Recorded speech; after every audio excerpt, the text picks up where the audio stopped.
Welcome to Armchair Expert. I'm Dan Shepard. I'm joined by Mrs. Monica Lily Padman, Minister of Duluth. Hello. We have our new favorite actress on. I wasn't sure if I was going to commit to actor or actress, and it got burbled. Did you hear that? I go, we have our new favorite actress on. That's what happened, actress. Isn't there some sort of pushback on that? But I don't even understand I have always made an effort to just say actor. You have? Yes, because it sounds weird that there's an actor and then there's an actress. Like it's less Yes, than? like it's a deviation of what an actor. You're ahead of the game, I think. But I've been trying to do that for years, and then sometimes I don't know. It sounds preposterous to say it. I don't know. So now it just came out as actress. Maybe that's a good compromise. Actress. But you're aware of pushback? There's something about that. Like, I think you're right. I guess people... It'd be like if there was a firefighter and a firefighteress. Yeah, you're right. That is and it's bad. like, what? No, they're both fighting fires. Both people are acting. Right. What are award shows going to do, though? Well, they'll probably say female. best female actor or best male actor. Another... Oh, God. Yeah. Well, you can't say female or male anymore either. What if they say best actor with titties? That could work. How big do they have to be? Just titties. Some and people then are very best actor flat-chested. with testes. Testes and titties. Those are the new categories. I don't know because men have... Here are your nominees for best titties. You have titties. I don't have titties. I have tits. Okay. We're joking, and that is a joke, obviously, but there's something about feeling so protective of all of this that then you end up there where you're back to zero, where the category is titties. Like, yes. Which I don't actually like saying that out loud because that's what a lot of people on the right would say. Like, well, we might as well just call it titties that, like, and I'm against that. Yeah. Like, come on. A lot of these things do become full circle. The argument leads to a place that's definitely more marginalizing than it started at. Right. Like, it's a weird thing. Anyway. Okay. Anyways, that's neither here nor here. We haven't even talked about the actor in question. The actor in question is Jenna Ortega. And listen, we love Wednesday. Oh, my God. We loved it. Yeah. You've seen it more than once. So many times. How many times? 3? I keep it on in the background a lot, so it's nice hard BG. to know. Yeah. It's the greatest show. I want everyone to watch it. I think a lot of people think it's for kids. Exactly. No, That's Charlie. what I thought, and then I was hooked, and I highly recommend it to anyone listening. Yeah, and as I say in this interview, I started it with the kids. They bailed out, a little too scowy. Yeah, they were scowled. And then we were fucking hooked. It's so good. I mean, you got Tim Burton. He's perfect. Come on. But she is one of the primary reasons it's so brilliant. I mean, she makes that show. If you listen to a fact check recently, we talk about how you had a hard time getting compliments for your acting. Like if someone stopped you on the street and they said, I love you. Mm-hmm. I loved you on Parenthood, or I love you. Yeah. You would have a hard time accepting that because you would say, well, that's not really mine. That's Jason Kadam's. But look. Very trilling. Look where we are. Look where we're at. You It's fine when I say it. It's not fine if you say it to me. Okay? Are we clear? I guess. Also, I'm an actor and she's an actor. So that's the difference. So it's different. Yeah. Okay. She's also in the Scream franchise. She's taken the reins on that with great success. The Fallout, X, Stuck in the Middle. She has a new movie coming out March 10th. Scream 6. Buckle the fuck up. Ghostface is back, bitches. This is not their copy. I'm going to try to sell the movie for them, all right? This is not the copy. Scream 6. Buckle up, bitches. Ghostface is back, and he's gonna give it to you straight in your pachydermis. On God! Hassan Minaj. Oh, wow. Isn't that a good trailer That for was, I bought in. it? Okay. Please enjoy Jenna Ortega. He's an armchair expert. He's an armchair expert. He's an armchair expert. How did you arrive? This will be about how you got. Great. Yeah, but I parked down the street because I didn't know if there was going to be parking here. Oh, considerate and unfortunate. You should have parked here. Yeah. No, it's nice outside. Everything is. Do you like walking? I do like to walk. Jenna, they say it's going to be 81 today. Really? Yeah, today's supposed to That's hit a really 81. good thing. I know. I've been getting chilly. Yeah, I really but have. after the 2 weeks of rain, I know. I Yeah, fucking hate winds. Yep. I hate wind so much. especially where you're from, I imagine. Oh, yeah. It really gets howling out there. I lied to you. It's only going to be 79 today. But Yeah, earlier in the well, screw week, you. it said 81, and I committed to that mentally. I like your shoes. We'll get into this, but you're so young and you're already a fashion icon. Monica So I'm jealous. is already looking at you for style cues. I said, wonder what she's gonna wear. I feel like I would rather wear what you're wearing. Oh my God! Well, the what ultimate compliment. A compliment. Yeah, we're off to a good start. Okay, a lot of questions, and I don't know where to start. Let's just tell everyone what happened. I have dressed up for this occasion. He's got smoky eyeliner on. That's right. I have eyeshadow on. I have, what's the one for your lashes? Mascara. I have mascara. I didn't notice the mascara. Really? My wife did a whole eye pass. I thought your lashes were just naturally luscious. Listen, Jenna, they are pretty good, okay? And I passed them on to my daughters, and they have me to thank for that. But I'm in all black and white. I really want that sweater you have on the show, the checkered one. Oh, yeah, that was one of my favorites, actually. Ah, That was so cute. the whole time we were watching, Kristen was on Etsy. She was looking everywhere to get that sweater. If I can locate it, I Yeah. will let you know. Okay, that would be huge. Because I actually probably need that one too. Yeah, we all need it. I've predicted that this is going to lead a huge style revolution Wednesday. I think there's going to be a huge resurgence of, for lack of a better word, goth, although we'll not have the same sensibility as the original goth.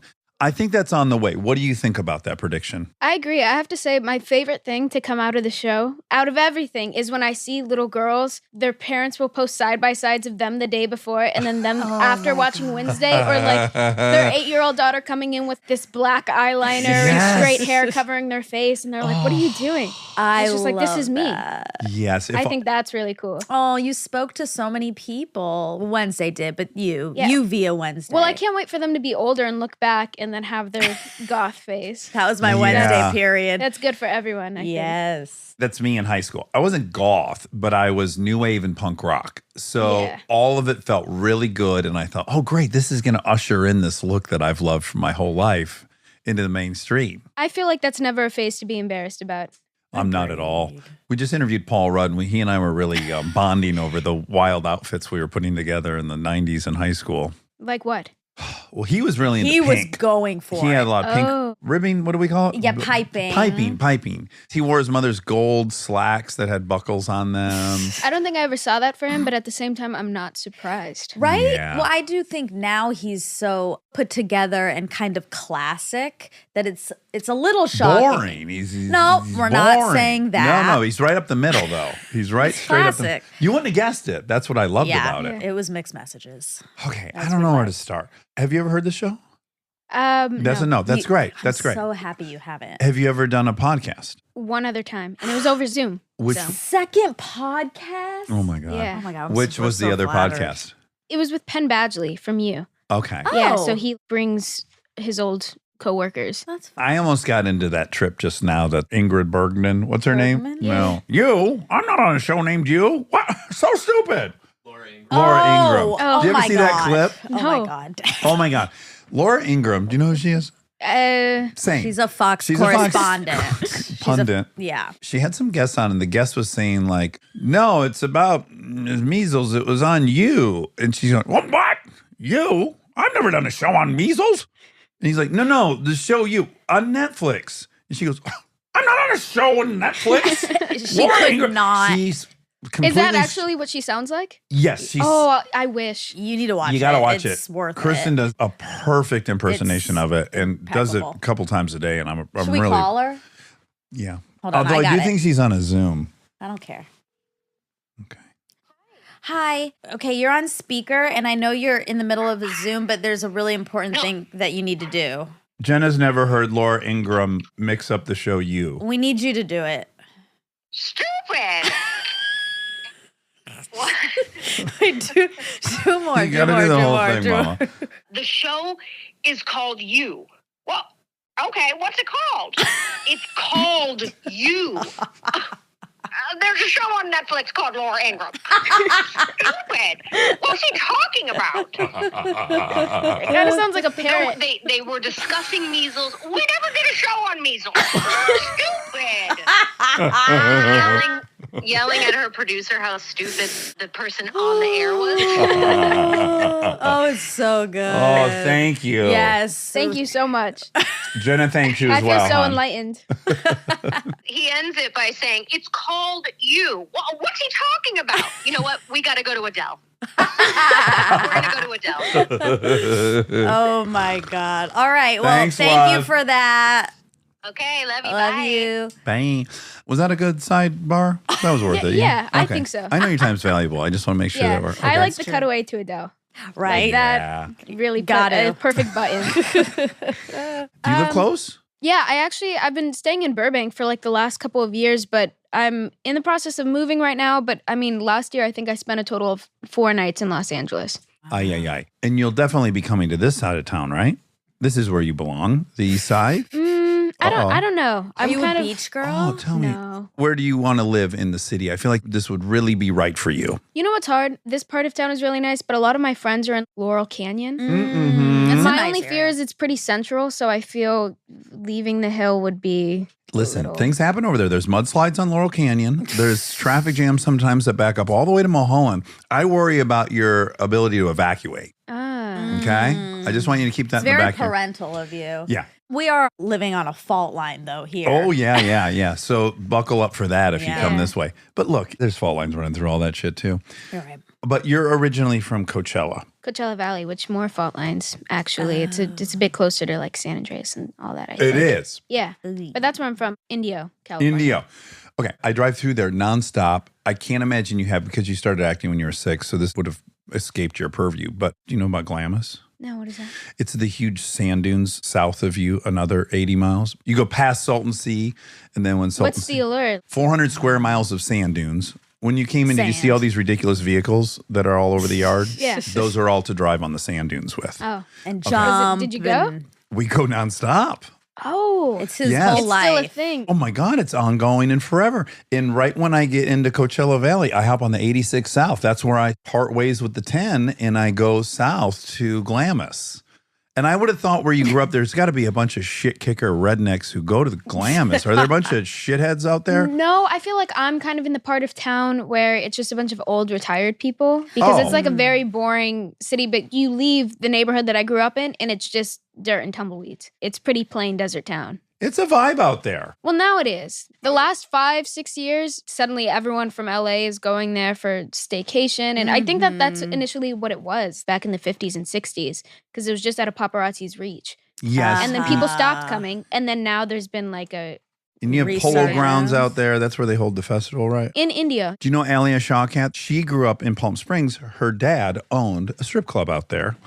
And she and I got into the vibe out there. A little methy, maybe Yeah. people living with their grandparents. That's what I mean. It's, Yeah, it's it's a a little wild. close to Fresno. Yes. Yeah. Yeah, the yeah. methy sense. You stopped kind of being there at what age? I did a Disney show a while back, so I had to spend more time in Los Angeles, and that was when I was about 14. Yeah, you expressed an interest at 6 in acting. You do a monologue. Your mom posts it. You get an agent. You're in a Wait, movie. post it on But that- Instagram? no, on Facebook. Facebook. On Facebook. And it was like 4 years later. I had been begging her, and she thought, no, there's no way in hell. What was the monologue from? It was from a book that they sold at Barnes & Noble, and I think that you could actually still find it Oh, there. like a monologue Yeah, it's like a book. 5-minute monologue book. Yes. With a clock on it. And she gave it to me as, okay, here, shut up. You entertain yourself, do this. Obviously, she was supportive of us doing whatever, but But also, that she was, wanted you to just yeah, get the and fuck be out it's of quiet. there. not You have a lot of safe, siblings. and it's like You're a one really of weird. 6, too. Yeah, exactly. This is important. But she thought it was funny that I memorized this dramatic Yeah. monologue about my mother dying of cancer. Oh. So, yeah, so she posted it. And then, yeah, somebody Did from any- high school saw it. Okay, before that part, did anyone in your mom's friendship circle think, oh no, Gloria has cancer? What's your mom's name? Natalie. I think people were just kind of confused. She captioned it My Little Drama Queen. Oh. Maybe there was some confusion. I bet. I don't know. Think about it. If I post a video of my daughter crying because her father has cancer, People might think, well, this is a weird way to announce you have cancer. And you're a great actress, so I bet It was was believable. good. Yeah. We haven't thought about this part, have we? No. Do we want to call mom and ask her if anyone reached out concerned for her? Yeah, let's get her on. Oh, yeah. I love let's see this. if We're she- calling everyone. Yeah, we're going to make a lot of calls in this All right, interview. Oh, Rob's he's getting nervous. He's getting out some. Well, she can just do speaker. Rob can't wait to plug things into your phone. Hello? Just download some. Hey, so I'm on the podcast right now. And Ask her if she's ever heard it. Armchair Expert. have you ever heard of Armchair Expert? I have not, but I'm with Rebecca right now, and that's her most favorite podcast in the world. Oh, Rebecca must be a genius. Is that a sibling? love Rebecca is a Rebecca. genius? I told her what you told me about needing to take a shit, and she's like, "Oh my god, they only have one bathroom. They talk about it all the time in the attic." And there's no door. Oh, you guys shit without a door? I mean, Well- if that's what you want, but no, there's no door to that bathroom, as you see. Ah. So if So you got to if go you to the have to bathroom, go- we step out. Oh. To our knowledge, no Oh one. my god, she's gonna get there and she's gonna shit. Yeah, I literally on the way here, side note, had to shit my pants like Oh. immensely. I was in a meeting with the realtor and I was trying to get the realtor to stop talking so that I could go to the restroom this and is leave. the best. But he didn't. So then I texted my mom on the way here. I think I'm gonna shit my pants. I'm genuinely scared. It's Yeah. past now though. But hold wait, on, do you need want to to go? go 'Cause- into our nice house No, right because there? now I don't have to. So then I'm just gonna sit there. But- It's gonna be weird. Jenna, Well- Jenna. We have the Brondel with the heated seat and the spray. I used it Those like 10 actually minutes ago. Freak me out. Oh, they're too I'm much for you. I'm a little scared by the warm seat. Too smart. Okay. It's a little too comforting. Okay. Oh, Back to the yes. mission. The reason why we called you is because when you posted that video on Facebook and you said, "Oh, my little drama queen," and I did the monologue where I was saying that my mother had cancer. Did anyone actually think that you had cancer? That Did maybe anyone you- check in on you? No, because I put it's my little drama queen. Everyone understood though? It wasn't confusing? No, but you confused me when you first said it because I didn't know it was from the book. And so when we were taking Isaac to baseball practice and we left the house, I just gave you the book to just shut you up. And I don't know why you picked that one. So depressing. And we get there and then you just recited. I'm like, what are you talking about? And you started crying and you're like, Mom, it's from the book. I was like, holy shit. I looked at the book and I read the page and I was like, you memorized the whole thing in just that short drive. And that's when I knew Wow. you had like photographic memory or something. Yeah. Let's go back to Rebecca. Is that a sister? No, she's a friend. A friend of your mother's? Correct. Is she a nurse? No. Oh, but mom is.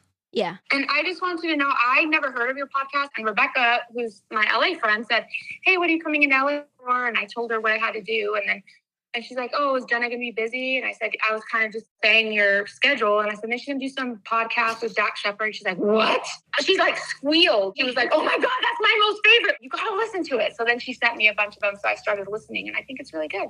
Oh, wonderful. That's nice. That's wonderful. That works. I didn't plan On it. the schedule, did it say Jenna shits pants at 10:58? No. Okay. No. No, but I did tell Natalie it's okay because Monica has IBS. So Right? Oh my God. Self-diagnosed, yeah. This- Rebecca is up to date. That's like a brand new. I am. I'm. Yeah, and I made Jenna a juice this morning and gave her coffee. I'm like, this will help you go. She's like, Yeah. This will help you shit your pants. When I work, I cannot. Like my body just stops Sure. functioning. I get too stressed. Yeah. So I was like, I'm not going to be able to do it today. Today is not the day. Yeah. Oh And my then God, she this gave is me a- She's like, I amazing. won't shit till at least Saturday. And then she texted me on the way. And she's like, Because I've got a busy day the rest of the day and tomorrow. Oh I was my like, I'm going to have God. to deal with it. Oh my God. This I is want terrible. you to feel safe enough to go in the house. Thank you. I feel safe. Okay. Okay. Jenna, did you get the picture of the sweatshirt that I'm wearing? It says, oh shit. That was my response to you. Oh, I didn't see it. Ha ha ha ha ha. Oh, we love Oh, this. well, shit. How old is your mom? Mother, do you mind? I don't mind. How old are you? You don't know? I'm going to be 49 at the end of this month. We're currently the same age.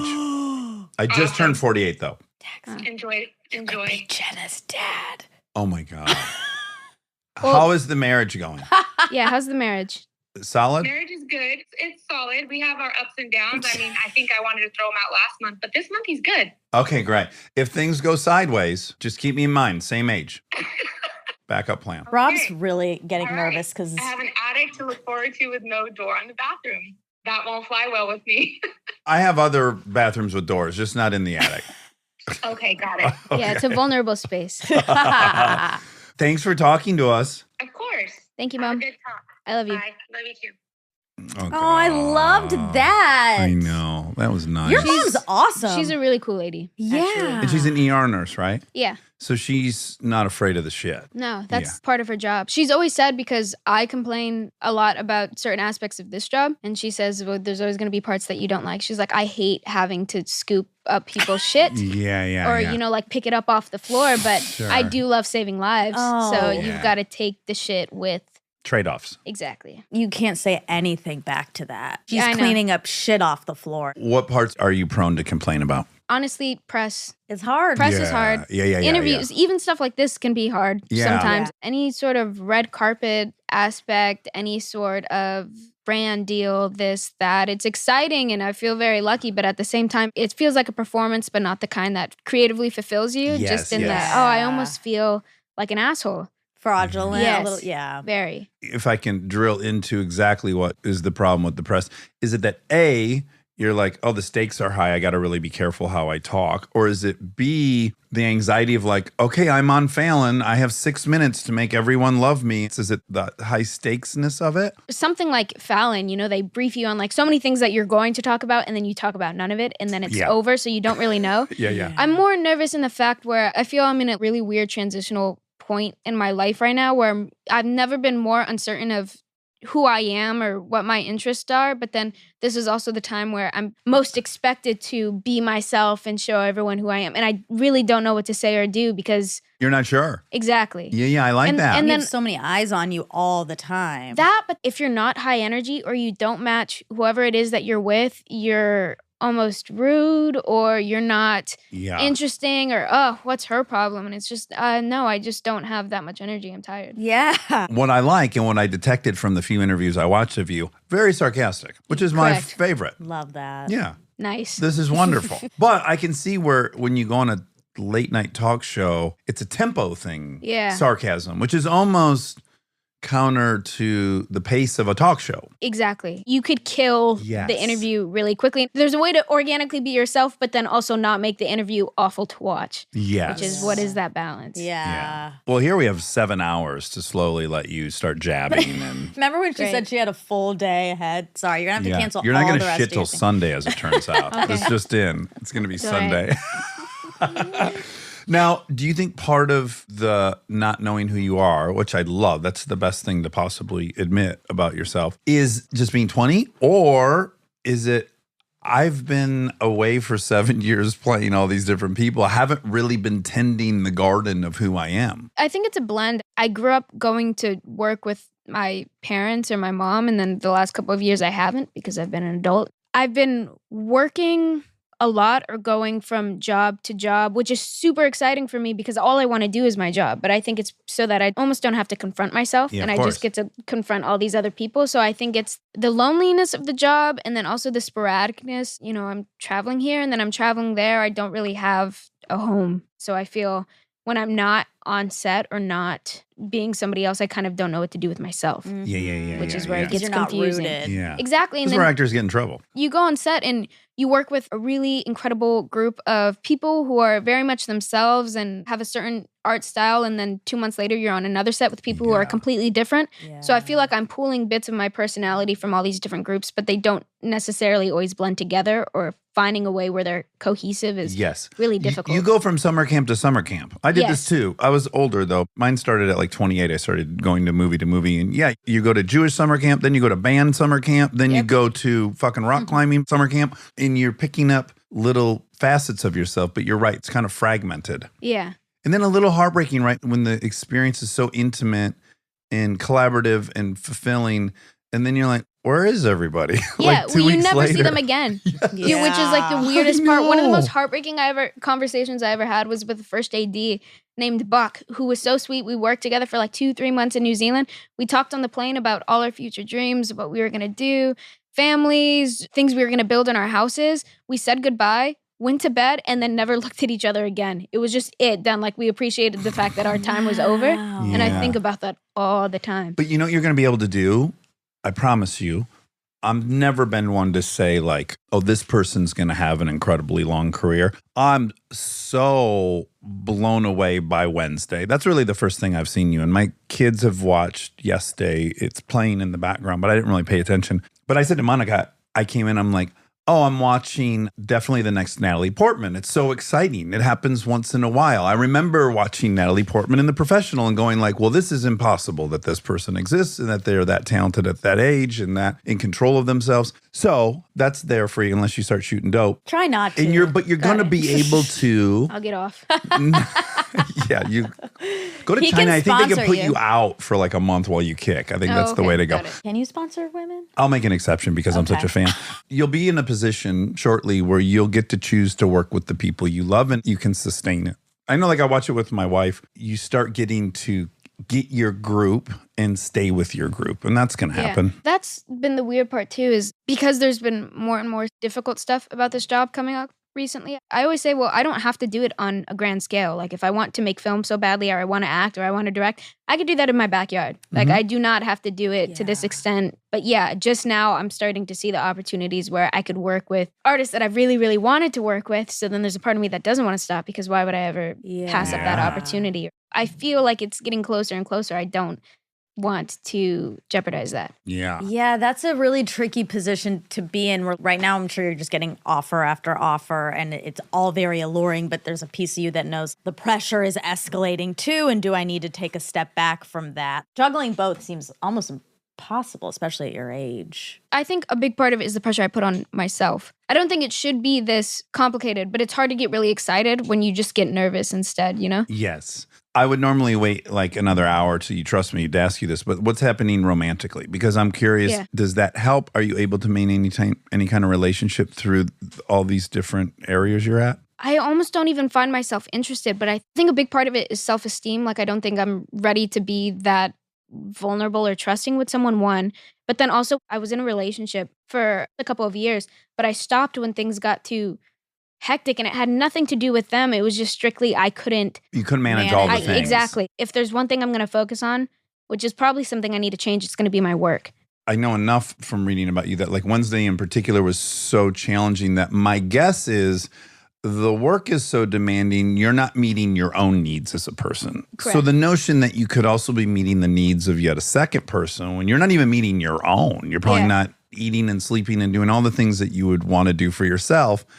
And then to have some kind of utile left to give to them, it's not even possible. It's not in the equation. Yeah, I just don't think it would be fair to somebody else. Well, that's why you just date someone on every movie you're on. And then on that plane ride, It's the worst, on the plane ride home, you go like, what's your future? I don't know, but it's probably not involving you. Good night. Good night. Night. Wake me up if they serve Sundays. Yeah.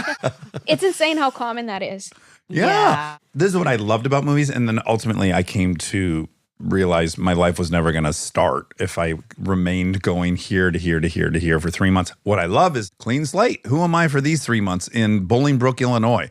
That's fun. And all these new people I'm going to meet, and I'm approval junkie, and I'm going to get to win them over, and this is great. And then I just go and I get to do it all over again every 3 months. And that's so fun until at some point I just started feeling like my life is on pause. It's just existing in these little bubbles that aren't going to add up to anything. But TV helps for that. Not in Romania. Yeah. But if you're like on a show here at Universal and you're driving to the same place for 6 years in a row and you're working with the same people, you can nest a house, you can have a relationship. I guess I get bored so easily though. Too much routine, I have to switch it up after a while. Yeah. Which is why I think films are ideal. But then also on films, I don't think I necessarily always use them for all they're worth. Like I don't get the full experience always. I kind of just keep to myself. I just read and write and then show up and say hi to everyone, do my job, and then I go home. You don't seem like an approval junkie at all, from what I've we gleaned in the probably last are 10 minutes. Different that way. Are Yeah. you? No, I feel like maybe when I was younger. I feel You to want be in this people job, who you admire to give you approval, right? 100%. Yeah, we're just neither of those people is all it is. Yeah, that's fair. Well, you already dressed like me, so Yeah, you I've already got declared his my approval. as soon as approval. you open the door, I kind of I'm done with this one. I know. I should have known better because Yeah, I hard should to have made you work. get. If I made you work for it, I'd be seeing a whole other side of you. But you walked in, I'm like, I'm at your disposal. Correct. Yeah, I fucked up. Tactical error. Blunder. Yeah, I don't know if you even care regardless. I mean, obviously if they're above, if they're like someone you admire, but I think this is a great thing. Right, I didn't know this podcast. But see, the way that you're dressed, I feel like I'm seeking your approval more. Oh, fuck. You know? Good. Because you seem Well, a bit more mysterious, more put together. There's something about you. Listen. I am wearing the row. Oh. That's why. There's a factor Yeah. there, you know? Mysterious title. I know this is an old axiom I already knew, which is like the popular girl in school you're supposed to ignore. That's the move. That's the strategy. Right. And you've ignored her with this outfit. No, I dressed for her. I was like, I gotta dress. Okay, so you good did too. today. It's just subtle. Yeah, I'm just. Mine's I obvious. just didn't do the eyeliner and the mascara. I had wasn't so much so on fun the dressing nose. up like you. If I could have braided my hair, if it was long enough to do the side braids, I Could would have have done a wig. That would have been. That would have been insane, though, right? That Yeah, would be it so would've been a lot. distracting, right? Yeah. You might have turned around if I was wearing a Well, it wig. would have been a little itchy too. I think you would have become very irritable. That's true. I would have been sweating Offensive. a lot. Yeah. Well, when we had Pamela Anderson on, he wanted to wear a wife beater. You didn't. Yeah. I thought that was funny, but you probably don't even I'm know what glad that you means, do you? didn't. I understand that reference. You do? Okay. Yeah. Everyone she was in love with wore a wife beater exclusively. Stay tuned for more Armchair Expert, if you dare.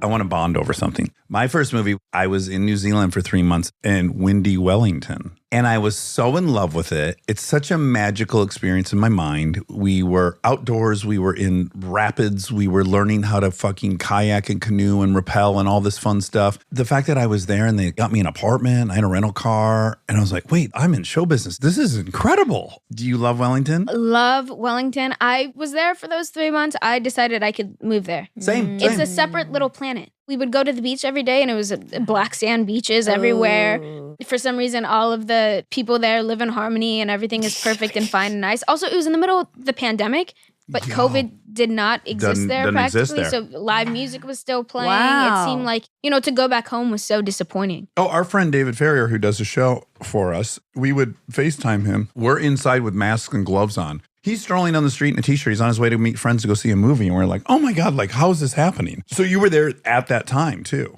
Yeah. Oh, that's perfect. But everything that you see there just so happens to be the most beautiful thing you've ever seen in your life. yeah. So just lambs roaming. Wait, did I see that in Australia or in New Zealand? Wombats? I think that's Australia. I think that that's sounds- Australia. I've never Okay. been there. Did you go up to like Rotorua or any of that stuff? I didn't get to do too much of that. The only two places that I was in, Wellington and then Whanganui. We were shooting like a small sleepy town on Okay. the west coast, and we spent a lot of time there too. In Whanganui. Yeah. What a great name. Yeah. Did you have an apartment or were you at the Intercontinental? I actually was in a little motor lodge. What does that mean? Said little- You could drive your car up to the door like a motel? Exactly. It was in town? No. It was in the town, but 5 people lived there. Okay. And I had a really weird relationship with the owner of the motor lodge. I Oh. don't think they liked me very much. So they put me in this side room where there was like space for wheelchairs and there was a hot tub right in the middle of the room. romantic. No. Yeah. Was there It was like- carpet? Carpet. Yeah. The shower didn't have a proper curtain. Hey. It was like a really Yeah. strange. Was this a low budget situation? Oh, definitely. Okay. But Yeah. for some reason it was me specifically. Like all the other cast was at the front of the house and I was tucked away in the back. Oh my gosh. Like you had to find me. When did you do that? I was 18. 18. Yeah. You could drink there, right? Yeah. Yeah. Were you drinking?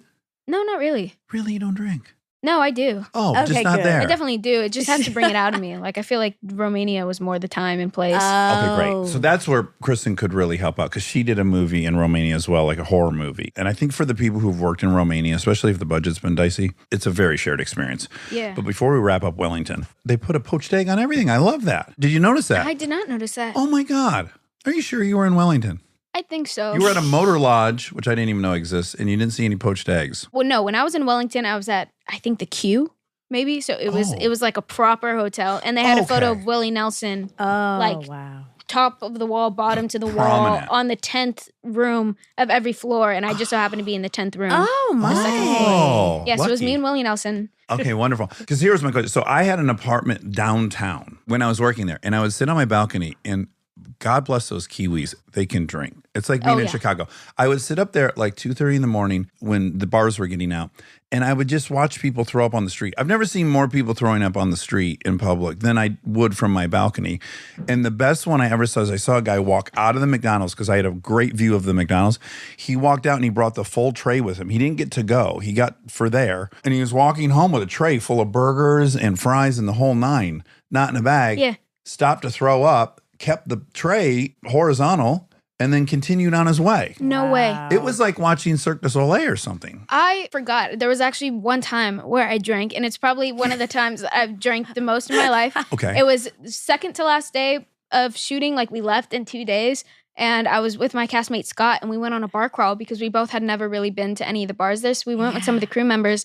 I was only drinking Jameson. Oh. Wow. Started to taste like juice. I was totally, completely fine. And then I woke up the most hungover I've ever been in my entire life. The movie was X, and I had to do this scene where I'm locked in a basement. My hand's just been hit with a gun, and I let out this blood-curdling scream. And it was so painful to do because I had the worst headache of all time, and I just wanted to go to bed. And that's when I realized weekend. Yeah, but I would or argue. a different liquor. I know, but I felt it's what I had to do. Yeah, you did it right. good And for you. I would argue that perhaps that hangover may be aided in the performance because you're probably hating life. The character is. I think it made my voice sound a bit more raw. Yeah. Yeah. I like this. Can we go back real quick? Because we blew through that. She mentioned she has low self-esteem.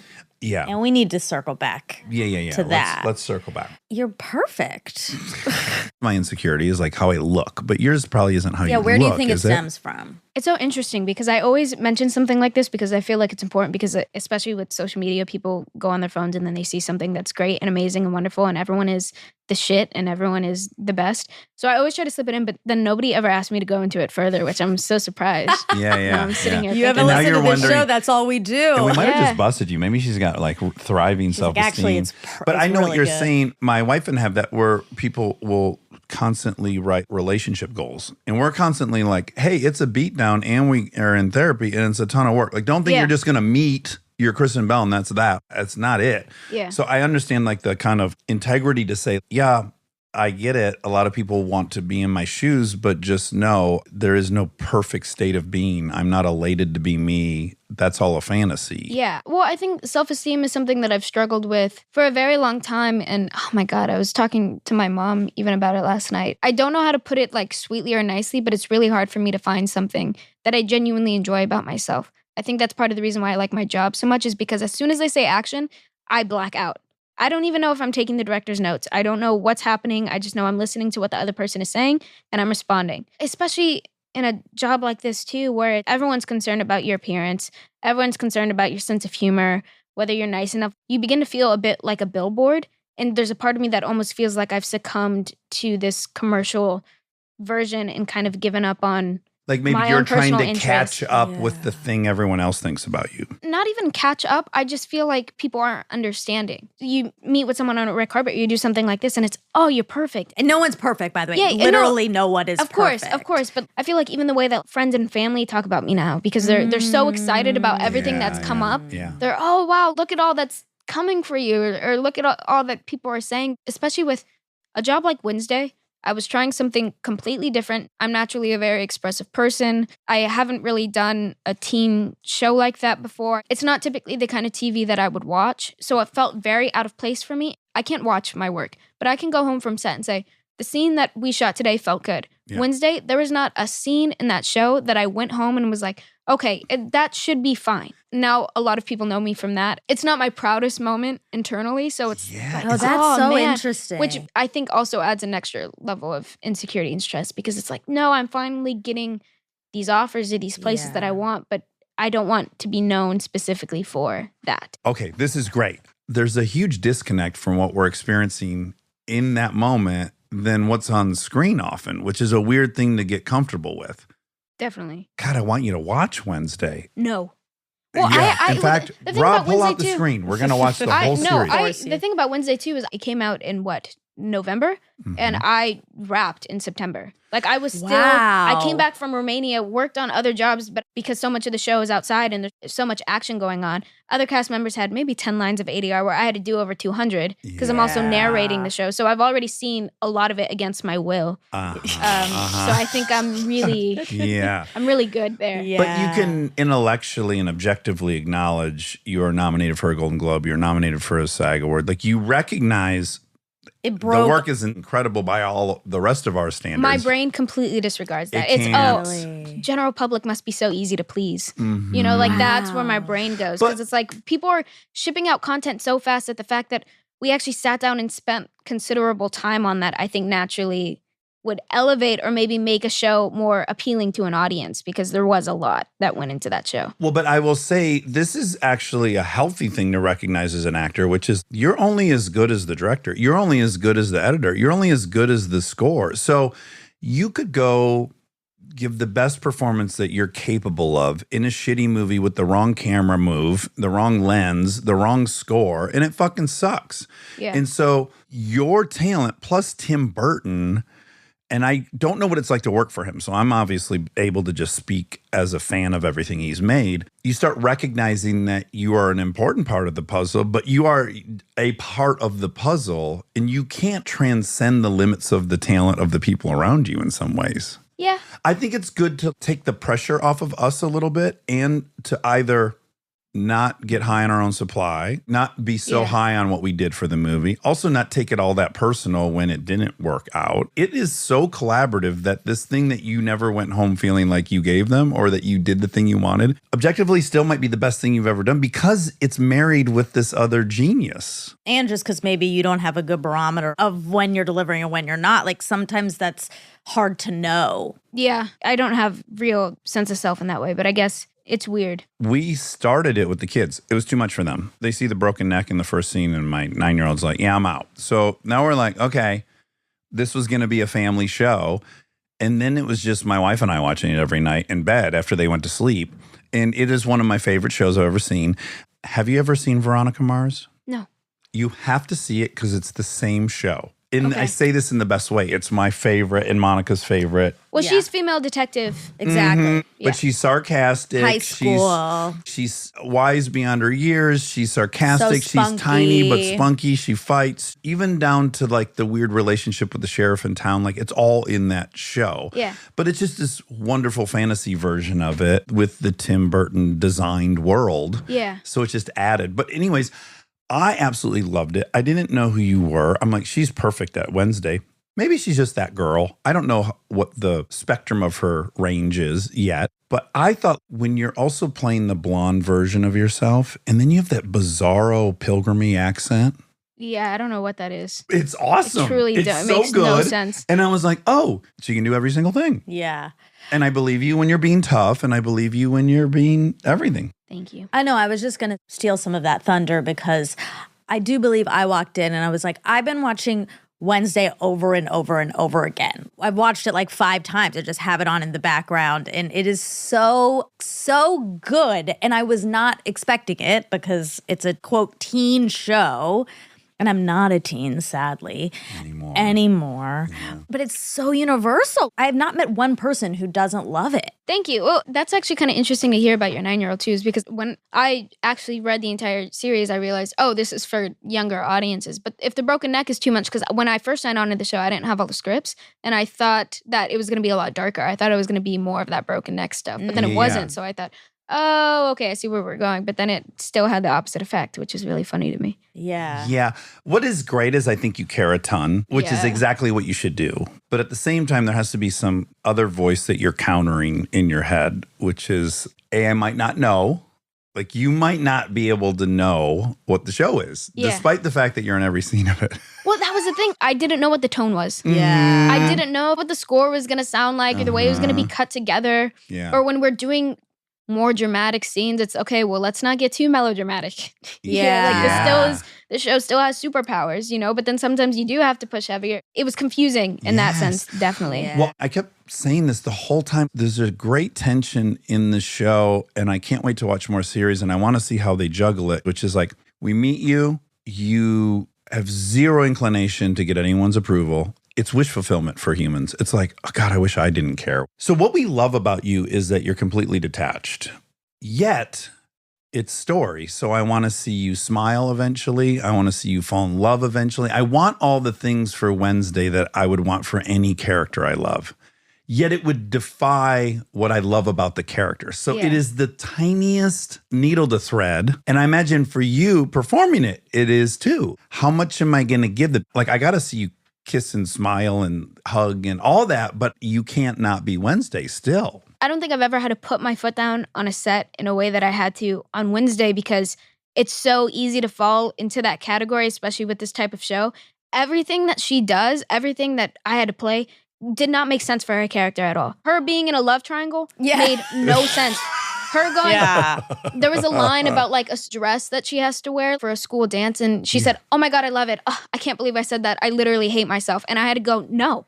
There's no way. There was times on that set where I even became almost unprofessional in a sense where I just started changing lines. The script supervisor thought that like I was going with something and then I would have to sit down with the writers and they would be like, wait, what happened to the scene? And I would have to go through and explain why I couldn't do certain things. I grew very, very protective of her, but you can't lead a story and have no emotional arc because then it's boring and nobody likes you. Yeah. And Wednesday as a teenager, when you're little and you say really morbid, offensive stuff, it's funny and endearing and you don't know any better, but you become a teenager and it's, oh, well, now you're being nasty and you know it. There's less excuse. I was on a show and I was so protective of the integrity of the character and I would fight with them all the time. Well, Crosby wouldn't do that. And recognizing like they're balancing the global story, the global show, and then your job is to be completely true in the moment. And theirs is to try to make the overall thing arc.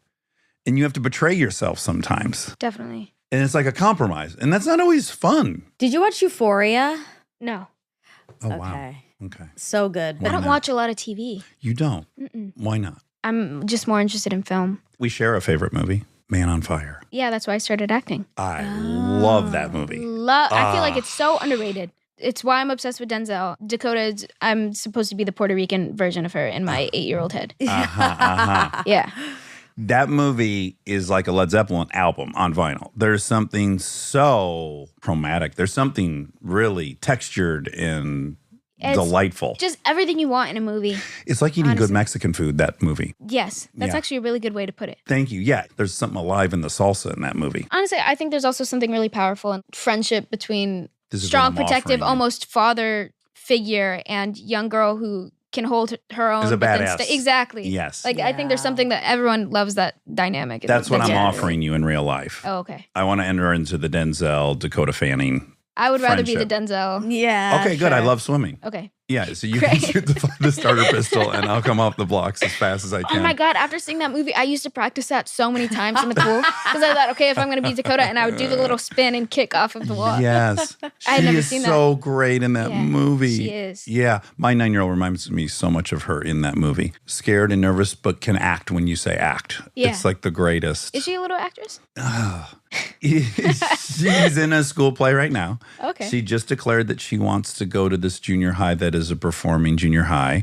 And I'm very supportive of it. I just don't want her to do it professionally until she's an adult. Smart. Yeah. Wait, I have a question. Again, back to self-esteem. I'm going to bring it back to self-esteem every like 20 minutes. This is a hard question to answer, and you can say I don't have an answer, but what do you think it would take for you to have confidence or self-esteem, just you as you? Like for me, sometimes I think, oh, if this person gave me validation, which is not true. I am also smart enough to know that if they did, it probably wouldn't do anything. Yeah. But I have some ideas about what would give me that. You also have look stuff, like in your mind, if you looked a certain way, Yeah. you'd feel really confident. Like, do we share that? Well, I get that way, definitely. Especially when you live here and everyone is the most beautiful person you've ever seen in your life. But I Yeah. think I just need to get a life. I actually need to form hobbies or be more social. I have such immense social anxiety. And when I was younger, I could talk to anyone. I was the outgoing kid. Yeah. It's part of why I wanted to do what I could do, because I could go and sit in a room full of adults and make them laugh and tell them stories or, put on little shows for them. Now, the idea of having to hang out with people, even some of my closest friends, makes me nervous. And then I feel like I can't be myself. I have a really big thing with speech where I feel like I can't always articulate things the way that I want them to. And the way that I see things in my head is so vastly different than the way that they come out of my mouth. That's why I like to write a lot, because it sounds like myself. Whereas when I speak, I don't feel I can Represent reach yourself people. the way you are. Okay. So I'm from a small town in Michigan. When I got famous, there was so much excitement, like what you're experiencing right now. And what I felt was isolating about it a little bit was everyone was so excited for me, and everyone had a notion of what the experience was probably like for me. But I was having a hard time connecting with the experience they thought I should be having. And I almost felt like I lost the right to say, I'm not having the greatest time, or I'm nervous about this, or I'm afraid of this. I'm expected to have some level of gratitude at all time that would make me elated.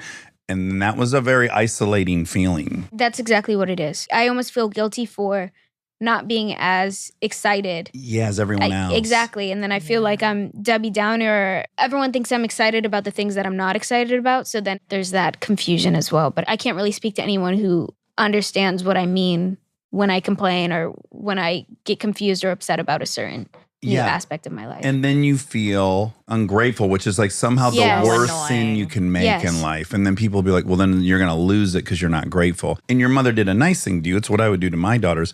But even the notion of, I hate this part of work, well, you should try cleaning shit up off the ground.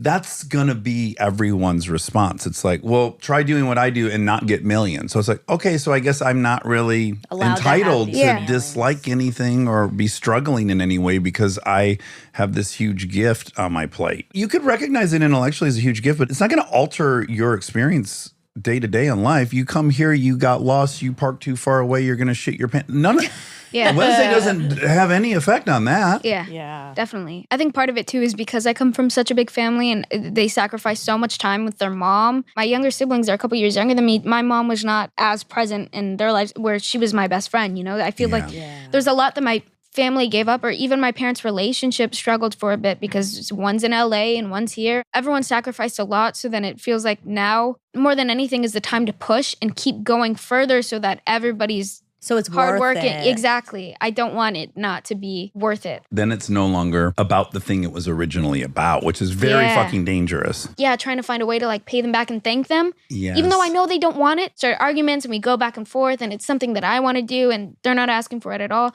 It keeps me feeling like a human. Also, the helping family members is not what you fantasize about when you're little. Like when I was little, all I was like is, I want to buy my mom a house. I want to take care of my brother and my sister. But once you're in the situation, you realize it's hard to accept something from your sibling, especially if you're the older one, like my brother.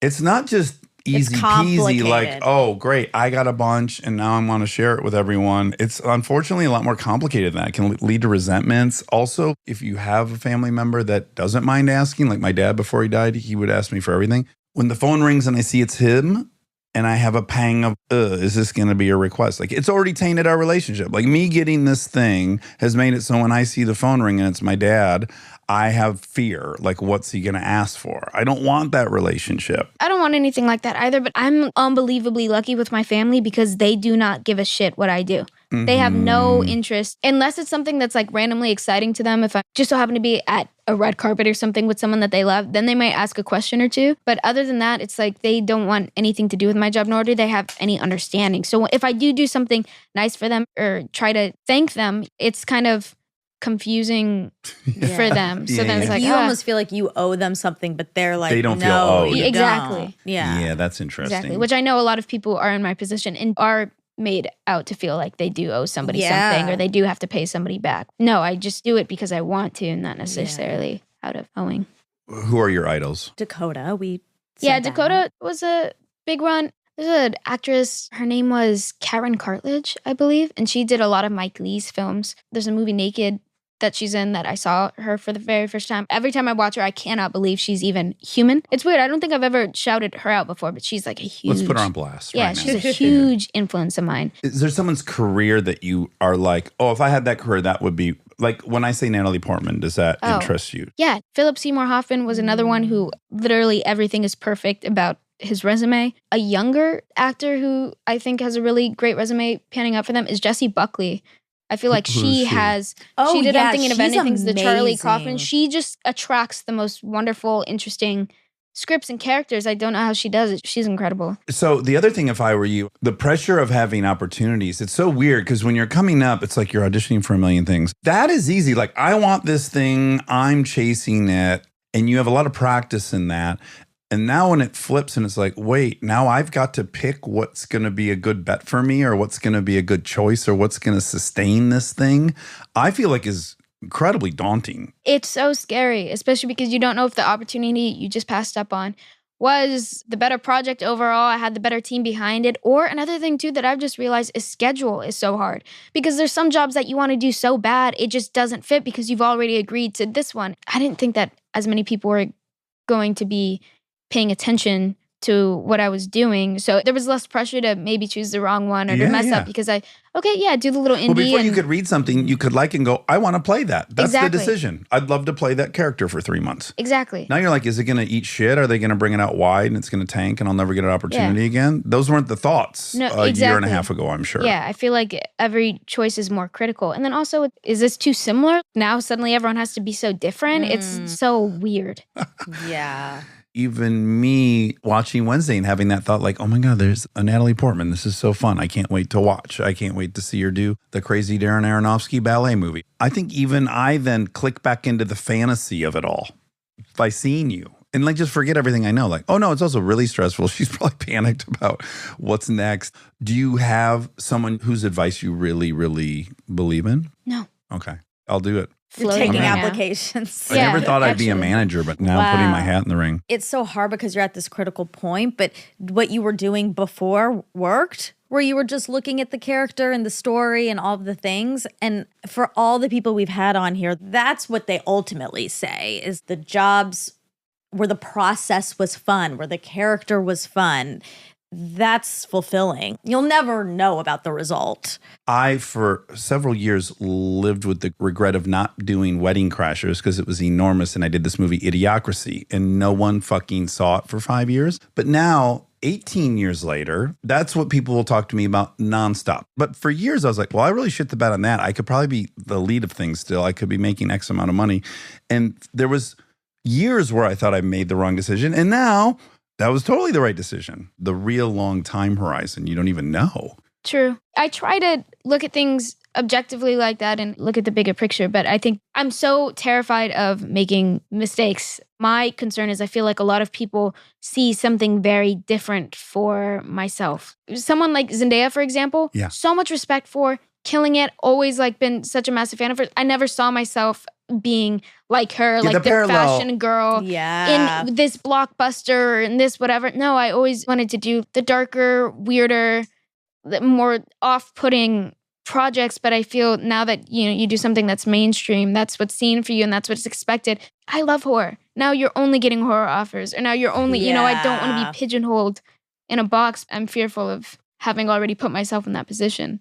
But you have more control over it than you think. That's important to know, is you can say no. You can go to a play. Over the course of your life, you're going to do a million things, and it's okay if this one isn't exactly in line with everything. You're not going to be pigeonholed. I'm just going to tell you that. You're too talented and you've already shown too many sides. Okay. Murder podcasts. Also, you've got your shoes off, which I just noticed, which is Took great. them off a while ago. A long time ago. Yeah. I've not noticed that ever before. Almost every episode. Oh, really? Yeah. You pop your shoes off. How long have you guys to been get doing comfy. this? 5 years. 5 years. Yeah. Very observant. Like 600 or so episodes. He and normally apparently is very observant. They've been off a bunch. Great nail polish color Thank you. I got that done in Hawaii. in Hawaii. Whoa, And it was a Hawaii color. exciting. It felt really good. Murder podcasts. You love them?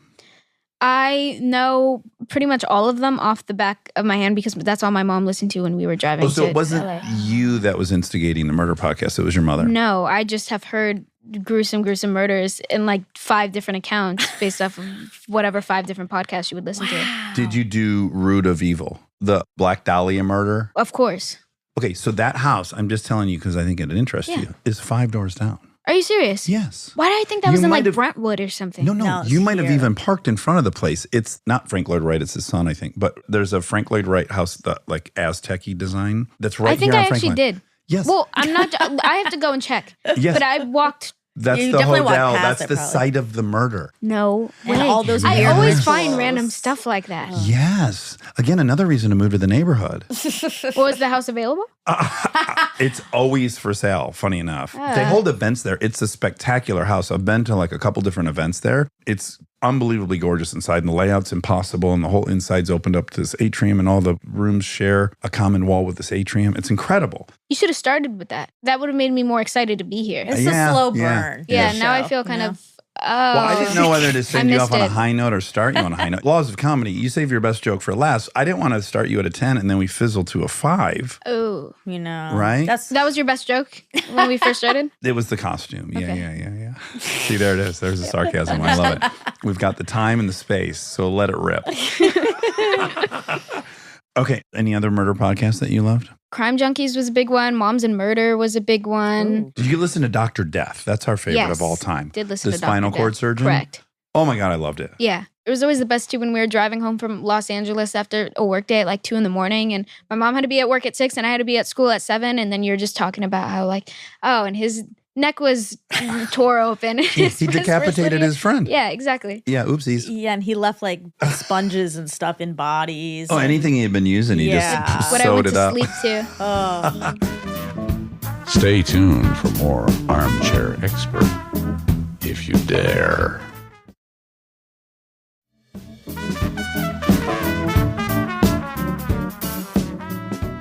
I do want to hear about Disney Prom, if you don't mind telling me, Oh, yeah. because that sounds really bizarre and fun. It's really weird. I feel like I can say this now that it's been so many years, but it's really more just stage moms getting photos of The other their actors. kids together and Mhm. figuring out who was doing what next. Like I felt like every time I went there, I was about to be interviewed by 6 different women. wait, what is it? Can we give Yeah. a? So Yeah. because you weren't in high school, you left when? I left freshman year to become homeschooled. Do you think that was a good thing or a bad thing? Bad thing. Bad I think thing. that's when my social ability Ah. declined Yeah. rapidly. Everything after that was like weird people trying to know what job you were working on next or And you're surrounded by adults primarily. that I could always handle, but children's shows is a completely different environment where it's like 7 a.m. you're just waking up and suddenly you're locked in a room with another parent and they're trying to interrogate you about who was the photographer you worked with and who was the stylist you worked with and who did you contact to get this or why did you sign to this agency or why are you leaving, it's like Ugh. Yeah, like it was too much. calculated. Yeah, it became drama that you didn't need. Would they angle like, Becky would love to have more scenes with any of that shit? 100%. There was Oh my god. things like that, or kids would randomly start fighting because their parents were fighting. Yeah. So even though the kids had no problem with each other because the parents said, they side with one another, we had therapy sessions, like collective, Oh, like wow. cast therapy sessions. They had to bring somebody in because there was too many difficulties on set and how were we going to get the family members to shoot with one another. And the funny thing Oh is my like, God. we had no issue with one another and we were shooting 2 episodes a week, crazy hours. We were coming in on Saturdays and Sundays to bank school hours so that we could do less school Wow. during the week. And then at the end of the wrap day it was okay, well now you have to go talk with the life coach about like what you're feeling. because parents can't get along. Exactly. But then they go and they tell the production how you're feeling and Oh, Jesus Disney Channel Christ. knows where you Oh are my emotionally, mentally. It was just like a God. lot. Jenna's had her first menstrual cycle, so we're thinking, she says that might be a big part of what was happening last Yeah. Tuesday on set. It was really strange. And then you don't want to tell them anything. Of So then your course first not. experience with the therapist is, Shut okay, down. yeah, well, what am Yeah, Oh, that's life bad. imitating art. Yeah. Wednesday's relationship Yeah, with her same therapist. thing. It's not Ricky ideal. Renho, shout Yeah. out. I don't think they're going to have a breakthrough. I? No. You should talk to Jeanette McCurdy, unless you already have. No, I've never met her actually. I feel like you guys would have a lot to talk about. She had really great success with that book. I think my mom Huge. read it actually, and my mom told me to read the book because she said she sounds like you. Yes. Yeah. Although her mother, much different than Yeah, your yeah, mother. very yeah, different yeah, situation yeah. there. But Yeah. the other circumstances, Yeah, she maybe might she be could a good be a person. mentor. Yeah. We loved her. We I had her don't on know here. why- We loved her. We're trying to really take charge of your life here. Now I feel dumb about it. Why? But I agree. I'm like, yes, that should be your mentor. It's nice. I know. She says she didn't have anyone to advise her. Jeanette would be a great person. I know. You're right. But I also was like, Not oh, us. We're really. You keep pitching us. Well, like I we just have wanna, something to offer. I want to be the Denzel character. There's a car chase. You have too many fans. I can get us out of there quick. I love to drive. Let's get out of here. That's really Got it. what getaway car. Yeah, management, you know what? That was just a joke. Whether or not you find a mentor, I'm going to leave that to you. But getaway shit, look around. There's so much horsepower in the driveway. It would be stupid and foolish of you not The to take driveway me. I couldn't find. That's right. I should have just started a few Feel very safe vehicles. again. Oh, here's a fun question. You're making money when you're teens. Yeah. I just fantasize about what I would have done if I was making lots of money when I was a kid. Did you buy anything stupid? No, I'm the worst. I cannot shop because there was always so many kids in my family. You would have felt like an asshole driving a Bentley or something. No, I feel like we grew up in a very frugal environment. We weren't going to spend money that we didn't have. And my mother grew up very poor. Like, I feel like our mindset was always save, that I don't know if I dislike shopping just because it overwhelms me and stresses me out, which is very true, or if it's because I'm so terrified of spending money in that way. But I think the first thing that I ever bought was a place in Los Angeles. And then my sister started doing competitive cheer. And I bought her uniforms because she wanted to cheer so bad that I was like, okay, well, mom and dad don't have the money to do this. So if you wanted to cheer so bad, I'll help pay for your funding so that you could go and do that so that she could That's so fulfill nice. that aspect. I did it too, and it's a very expensive Monica's a two-time endeavor. state champion. That's right. Two times. I don't think my sister ever made it that far. Well, it's hard to do. It's not just rare. the outfit. Not everyone's Monica. Yeah, that's right. It's more Again, than the I outfit. feel like I'm chasing her. Yeah, I know. I'm on cloud You've nine played right this now. like a fucking Stradivarius. Fiddle. You have. You've been tickling those strings. My God. You've got her fucking all spun Oh, out. I love it. Oh, my I'm God. Bring up kicking my feet Jeanette. right now. Yeah, right? So because you... Take she's your sending shoes you- off, because I took my shoes off. She's really kind of sending a lot of playful signals your way. So everything's angled towards you, and there's a lot of... Well, I'm very too. safe. I'm very safe. Presence. Oh, you got your shoes back on Yeah. now. This is so weird. I Is it do you that. just too inviting to her? No. Sometimes I do this. I go take back them and off. But forth. notice how she's attracting your attention too. Yeah. She's fucking running this whole thing, isn't she? We didn't finish. So you left Prom, school, prom. And then so Disney decides to host like a prom for all the actors on the show. Yeah, all Are the a lot of kids- them in Florida, or they're all up here now? No, you're thinking about Disney World. No, I know what. Fuck you. I know what Disney World is, you little shithead. I think they filmed like Mickey Mouse Club and a lot of stuff down in Orlando. In fact, I know they did. They used to do a lot of production down Never there. heard that. Okay. That was before Jenna's When time. I shot the Disney show, we were like their first single camera show back because they did multicam for a long time. So they did all of the Disney shows that I'm forgetting the lots because I never went there, like the ones off of Sunset and things like that. Like But you were all at of the- Disney. No, we were at some random warehouse in Culver City. Oh. That was not a stage. They turned it into a stage. So we were completely isolated from the other Disney kids, which was the other weird thing about Disney Prom is, okay, all of you kids are out of school. Let's have a nice school dance event to make you guys feel normal. Yeah. But all of the other Disney kids were shooting right next door They from knew each other each and having other. lunch with each other every day. So they were best friends. So me and my cast came and we were the outsiders because we didn't really have any connection Yeah. or could relate to their shooting schedules. We didn't have 3 days of rehearsals. We were shooting every day for 12, 13 Right. hours. Yeah. So it For was the layman, single camera takes about 4 times as long as a multi-camera show to Exactly. make. Where was it held? Holiday just Inn? random. Banquet? No, they never did banquet halls. They did banquet halls for the like cast therapy sessions before you started a new season where it's Oh like, my God, let's so all much do therapy. like, I phrase it as therapy, but it was like, let's form stronger relationships Oh. with one Morale another sort of building, thing. Trust Exactly, building. yeah. And then you all go Rope to work. Disneyland after. It was that sort of Oh, thing. wow. But no, they held them at random, essentially clubs in Hollywood, but the bar was blocked off or it was fruit punch and whatnot. Sure. Yeah. Wow. Yeah. It was really weird. Okay. I had one more curiosity. Monica, you want to take your shoes off, maybe?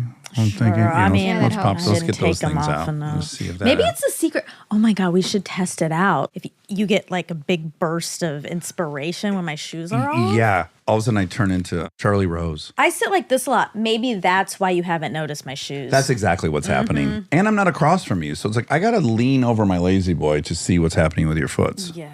I have 2 Wednesday questions still. Well, I just want to applaud the dancing scene, obviously. Viral. So you could make the argument Wednesday would never dance. There's no way. She's not ever going to dance. I'm glad you didn't fight that instinct. Well, initially it was supposed to be a flash mob, and she was supposed to start dancing, and everyone was supposed to pick up on it and start dancing with her, and that I vetoed. Okay, great. Because why would she be okay with that? Yeah, that doesn't Well, make I said either cut it or have Wednesday knock someone out, and then it's done. Right. Sleeper It was holds, too much. muffled scream from the side, and then that's the end of that. But I like, because I heard you talking about it on Fallon, I guess, that Tim left it to you to come up with that dance. Yeah. Do you like him? Genuinely, such a nice guy. I feel so comfortable with him. It was really scary working with him initially because he's so collaborative that it's not that he doesn't direct you, but he almost doesn't. Oh, wow. Because he trusts you to make your decisions, where I usually tell directors beforehand, hey, if that take was shit, tell me it was shit so that I know and we can fix it. Yeah. Whereas he was, no, try whatever you want. Yeah. So, and if there was something that really stood out to him, then he would say something and say, just make sure you hit this. But he was very, very casual. So when it came to the dance, he said, oh, we're going to hire you to work with a choreographer or anything like that. But at that point, I was so overwhelmed, but then again, so protective of Wednesday that I didn't want anyone else touching her because I stopped trusting outside opinion. And I was like, no, I got it. Yeah. I'll handle it. Yeah. I should know her at this point. Don't even worry about it. And then, yeah, like 2 weeks before we were supposed to shoot the scene, we chose the song Goo Goo Muck by the Cramps, which I love the Cramps. And I'd created this playlist of like songs that I wanted. And Tim had also come up with Goo Goo Muck, but like separately, like two separate it was the ideas. Venn We both, they overlapped. yeah, so we were, oh, okay. Well, then this is it. So then I had 2 weeks to start the dance, but we were doing fencing and I was speaking German for the first time that week. And I was Learning the cello. yeah, I was doing the Yeah. Four Seasons Vivaldi on the cello. Like Yeah. it was a crazy time. And then 2 days before we did the dance, Tim came knocking on my door. And he was like, I just want to talk to you about the dance. How's it coming along? 2 days before Monica. Oh, yeah. boy. I was like, oh, it's so going good. great. Yeah, I was like, It's it's so lit. great. And he was like, do you have any like inspiration or whatever? And I had been watching videos. Like I knew that it was coming up. So I'd go Susie to and the bed. Banshees, great pick. Well, in the script, they said that they were thinking Susie and the Banshees meets John Travolta, Uma Thurman, Pulp In Fiction. Pulp Like it Fiction, needed. yeah. It was weird because I wanted her dance to be very chaotic, but the song that they chose is a very surf rock. So there's a swing to that, like a It's twist. punctuated, the Exactly. performance. It's like it's stopping, it's starting, it's Yeah. stopping. Well, I took that from Dennis Levant in Beau Travail at the end of that film that he did. I don't know what that you just. Oh my you God. said. I will show you once we're done the greatest final scene of all time. It's him dancing, but he goes into this sporadic motion and then stops. And then he does his walk around and he does whatever. And I feel like that was very Wednesday. So Yeah. I stole that and took that. Ooh. But then the actual dance, I remember the night before, he was like, let's just see what it's going to look like tomorrow so we can kind of plan out our shots. And I just kind of had to take the shots that I remember seeing in videos and also things that felt weird to me because there were certain things that I wanted to pay homage to, like the original Wednesday. I was like, okay, that little shuffle definitely is going to be in there. And then in front of him, I just kind of put it together. Oh, and then that was wow. that. And then we Yeah. shot it the next day. What was the sense of relief when it was over? Like, oh my God, I can't believe I got through that. I that could have gone either way. No, it was awful because I thought, Oh, you drove home probably thinking you sucked. yeah, I'm usually Yeah. over prepared for that sort of thing. So I was like, oh, imagine if I actually did like really work had on it. worked on it to the entire 2 weeks. Yeah, Yeah. then it would have been maybe a better outcome. And I never taken a dance lesson. So I was like, oh yeah, this girl who's good at everything. Let's Yes. just go and dance like an Oh my idiot God. Yeah. and do whatever. It was the worst. Ugh. Do you go out dancing in real life? More recently now, yeah. Yeah, wonderful. It's the best activity a Yeah, human it's can so do, much fun. right? Oh, it's the best. Yeah. Anyone who gets insecure about that sort of thing, I feel so bad for because it's actually better if you kind of suck at it. You can't do bad as long as you give yourself to it. You're enjoying Correct. it. Right. Yeah. You just can't be self-conscious of it. That's Yeah. all. That's the only rule. You can Yeah. dance like a fucking idiot, and if you can have the facade of I don't give a fuck, it works. It's so interesting It's a and magic cool trick. to me when people actually are bad. Yeah. Sure. I bet that dance helped a lot of kids feel like that because I was so awesome and not technically perfect and a little crazy and chaotic. I bet it was like, oh, she can do that. I can do that. You just got to own it. Yeah. The seminal dance routine from my childhood, which I bet they were kind of thinking, which is why maybe they wanted everyone to join in, was Can't Buy Me Love. I bring it up all the time. But Patrick Dempsey, he had to go to a big dance, prom. He's never been. He's a nerd. He's tricked this girl into being with him. And so he thinks he's watching dance videos on PBS and he learns the African anteater dance. And he goes and it's objectively so embarrassing, but he's now popular and everyone starts doing the African anteater dance. And I bet that's what someone was in the back of their mind. That's Definitely, but why would Wednesday ever be mainstream? Or why would she ever Never. be the popular girl? She wouldn't. Or why would she ever be okay? Like, she would ruin it on purpose. Yes. Yeah. And then it would be somehow, wow, that's really great. I fell for it. I would probably start trying to mimic it Yeah. at that point. Now, knowing you're going back, you're not going to Romania, I heard, right? No, I think they're changing location. Well, because we went there for tax purposes and then they didn't give them to us. Sure. Yeah, it, I think frustrated Tim a little bit because we were not In scammed, but Yeah. someone pulled the plug Mhm. on something that was supposed to be good for us. Yeah. And all love and praise to Romania, maybe not your place you're going to pick to have your social life. It was hard too because they were in a red zone and it was the pandemic. So everything closed at 5. And some of the people that I met in Romania, I'm still in contact with. Genuinely sweetest, greatest people ever. But I think that any first season on a show, especially when your family is going to bed, when you're waking up, it's so isolating. I went there when I was 18 to be on the other side of the world, away from family, with a bunch of strangers, all young. None of us know what we're doing. Yeah. All of us are during a pandemic. Exactly. That's scary. It was just, I think timing more than anything was really, really off. What cast member did you end up becoming bestest friends with? There's a couple of them, Percy and Georgie. They were 2 of the guys on the show. We were What roommates, character like did they play? Xavier, and then another one was Ajax. I got to look him up. Wait, which I one's don't know. Ajax? Damn it. Ajax, he was the one with the beanie. He had the snakes coming out of his Oh, head. Oh, yes, yes. And then Xavier was the He's angsty in love with your painter. roommate. Yeah. Yeah. Angsty painter who Yes. used to date Okay. Bianca the mermaid. Yeah. Big So character. That's the Big one love I'm interest. rooting for. When you watch Veronica Mars, that's Logan.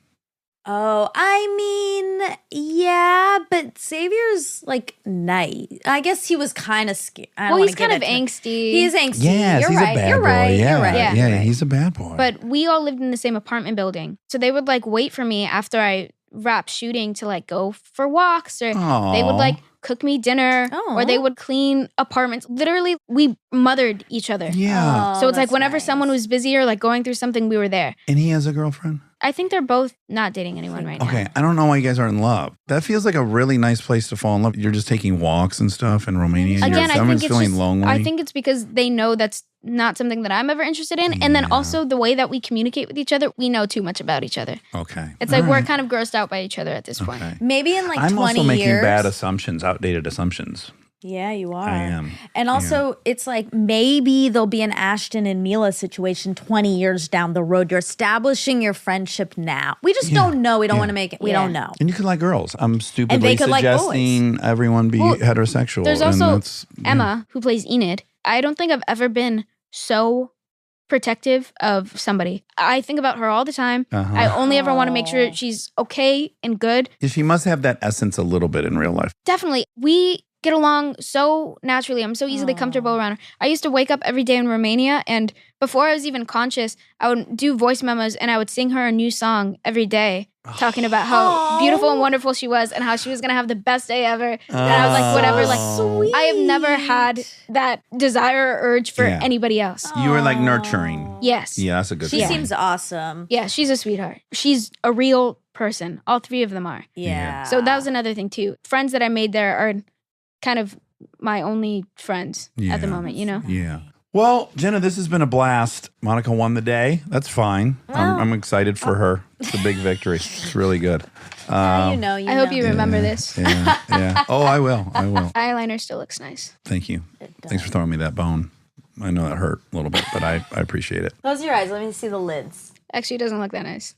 It's a good It's a little- smudge. It's like very smudgy, which is a look. It's a bit gray. Did you say it's a bit gray? You should have heard Monica guffaw at the notion Paul Rudd was older than me the other day. The hits are coming this week. No, I'm sorry, but that's a thing with him. I know. You were really Fountain couldn't of youth. believe he was older. He is the Yeah. fountain of youth. He looks my age. He looks 24. He looks Yeah. Jenna's Paul Rudd age. is He's so gorgeous. great. He's so beautiful. He For an is. older man, honestly, I can't think of any other actor in his category that is so I couldn't agree more. special Yeah. and engaging and charming than him. I know. I You almost and- forget This is why you and everybody Monica else's- are getting along so well. Who's in his league? I truly don't Monica know. says he's at 100% of people's 95. 95% of people's hall pass. She's fucking with you, though. You know that, right? Yeah, I do. Yeah. I just wanted you to know that. Okay, I cannot wait. I hope you guys do 1,000 seasons. It sounds like it's too hard, and I don't want it for you personally, but I want it for me selfishly. I want to watch 10 more seasons. I think it's going to change. There's Great. a lot that's happening that I feel a bit more secure and comfortable going into the second season. I know the last thing I was going to tell you. In the interviews I watched of you, I know a lot of actors who have been doing it for 30 years and they don't know what glycerin is. They don't know what polo is. They don't know what the dolly is. They don't know what a gaffer is. They don't know what this lens is, which is fine. I don't give a fuck. Some of the best actors, they're not going to concern themselves. It makes sense. I'm so interested in all that stuff. As soon as I get them, how does all this work? I need to know about everything that works. My wife's the same way. Knowing what you've already picked up, just some of the things I heard you say, I'm like, oh, you're getting a very good global awareness of how the sausage is made. And clearly you're going to make stuff. I see that for you in the future. I think there's a big part of me that would much rather direct than act. And I kind of look at my acting career as, A gateway. okay, yeah, if I get to a good enough point, then maybe I could go with the script one day to a studio and be like, hey, fund me while I do this. Yes. And you write. And so, yeah, maybe you'll write and direct and act and all that stuff. And it's so fun. I'm really, really excited. I haven't been excited by an actor in a while. Monica will tell you, I came in here, talk about you every fact check. I'm like, Hey. yeah, the whole time I'm watching it. lot. Yes, Thank blown you. away. So And smitten. it's really fun that we got to talk to you now at this stage. Yeah. You have to remember us. I don't know. We've had the presidents on. I mean, I'm not I want worried her to about come back. Yeah, and just I want to come see back, how it but- how it morphs. Yeah, but I don't think you can outgrow us. Now I'm defensive. Oh, you're getting defensive. Yes, I Okay, am. Yeah, okay. yeah. We can't be outgrown. Yeah. Okay. Yeah. You know, Natalie Portman was on, you know. My boyfriend, Matt Damon. Is it this thing still in the I think so. shower? We Wait, better you're keep talking it. about the Boston guys? Matt Damon and Ben Affleck, yeah. Interesting. They're my boyfriends. I got it. And her whole life, posters, the whole nine. Yeah. And then when we interviewed Matt Damon, he kissed her on the forehead, and there's a look on Monica's face, and I've known her for 10 years. I didn't know her face could make this look. The best moment of It's my actually, life. it's not the one I love, but there's a standees in this Literally shower peaked. right here. Yeah, the one with him kissing my head is at my house. Where it's it at should my be. It's apartment. on her ceiling. It's literally a Above her cardboard bed. cutout. Kristen Before made. she ever met him, when she just had started as a babysitter at her house, we snuck into her house and we put a poster of Matt Damon above her bed. I No? think that's lore. That didn't happen. I want to It didn't believe in happen? that. You're thinking about Anthony Banderas. And we also did that. Antonio, yes, and Anthony. Oh my God. Well, also when we first started the show, I printed up like he had done the show and I snuck that in your you apartment. did do that. That was really special. Yeah. Anyway, he's a big part of my life. Yeah. And so, yeah, we can't be outgrown. All to That's say. right. That's right. You Yeah. agree now. All right, Jenna, I adore you. I hope you move to this side of the neighborhood. I'm literally already so close is the Okay. thing. Then It's you're like a already baby here. drive. Yeah. But walks, we can go tour the Hodel murder scene together maybe. To my new home. Bring your starter pistol. Oh, that would be so great if you lived there. I Yeah, could just go that's what I'm like saying. sniff around in the basement That's where why it I all asked. happened. Yeah. I feel like that'd be very on brand for Wednesday. Not necessarily Yeah. for you, but for Wednesday. I think a little on brand for me too. Okay, great. Yeah, just naturally. Great. Perfect. All right. Well, I hope you had fun on your second podcast. did. And we'll see you the next time you're promoting something. Great Thank you meeting so much. And now my favorite part of the show, the fact check with my soulmate, Monica Padman. Oh boy, what? Snotty. Just snotty. Are you on a D? I need to go get some from the scary Rite Aid. What about the new cute pharmacy R&D that the girl from Rite Aid I know, opened where's up? that? It's right at Franklin and Hillhurst. It's in that little plaza. Like if you take Franklin to Hillhurst to go home, when you're at the light, if you look to your left, there's a plaza right to the left of you. Store and stuff. It's a weird little plaza. Really? And it's in there. It's called R&D. Okay, I love her. I've switched to there. Okay, Yeah, and you'd be helping that cute woman. I love her. Yeah. We used Give a to- shout out, R&D Pharmacy. If you live in Los Feliz, use R&D Pharmacy.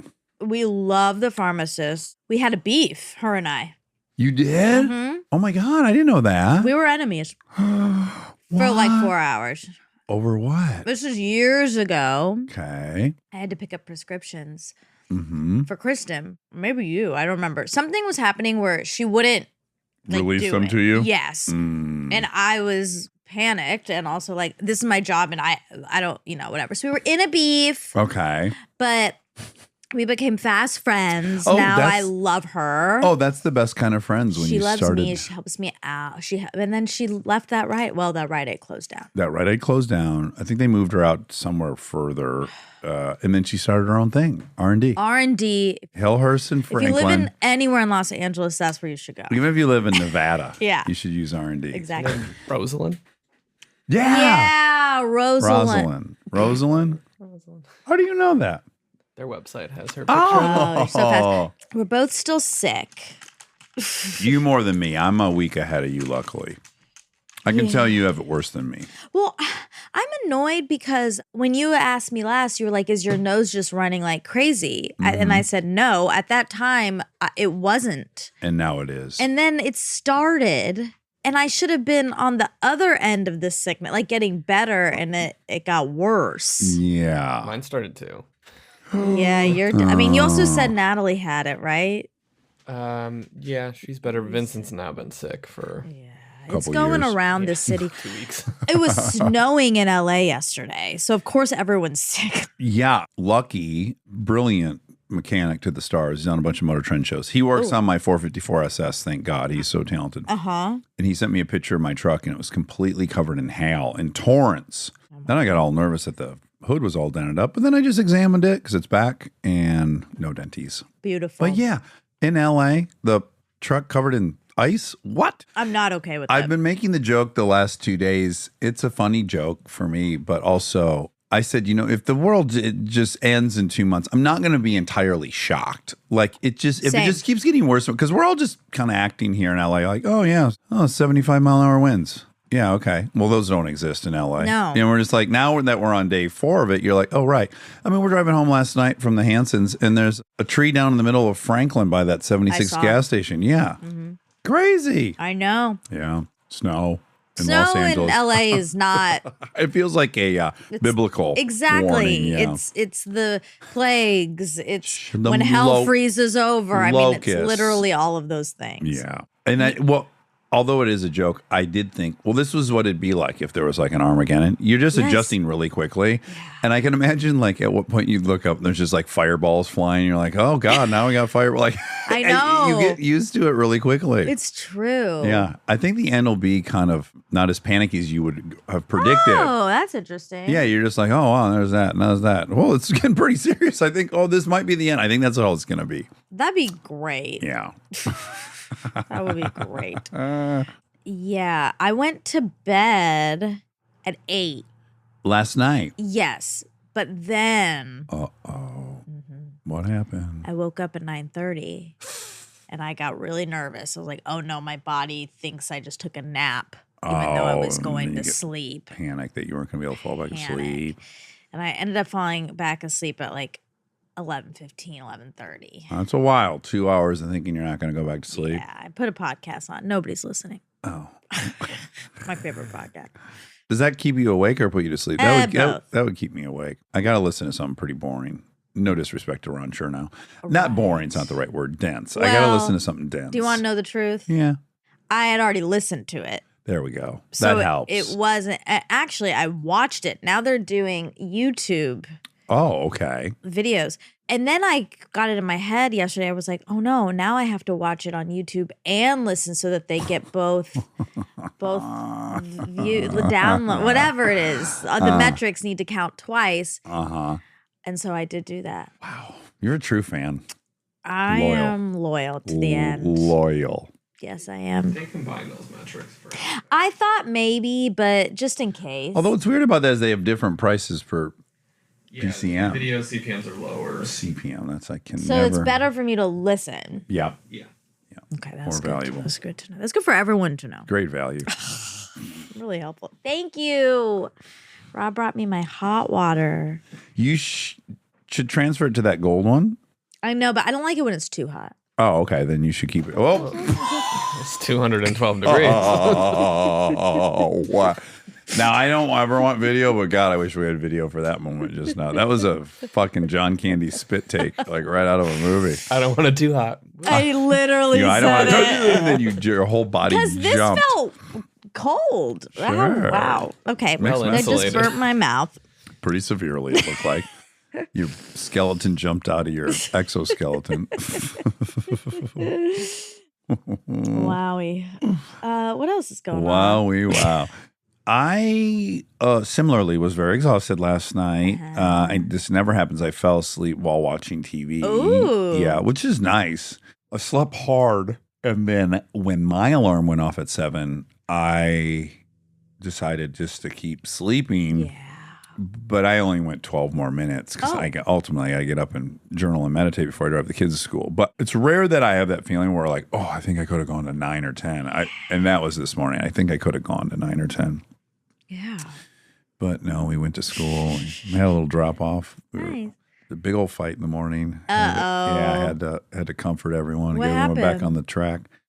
You know, Delta has these water babies. You know her water babies. She carries them around Of course, everywhere. but you know I invented water babies. Oh, okay.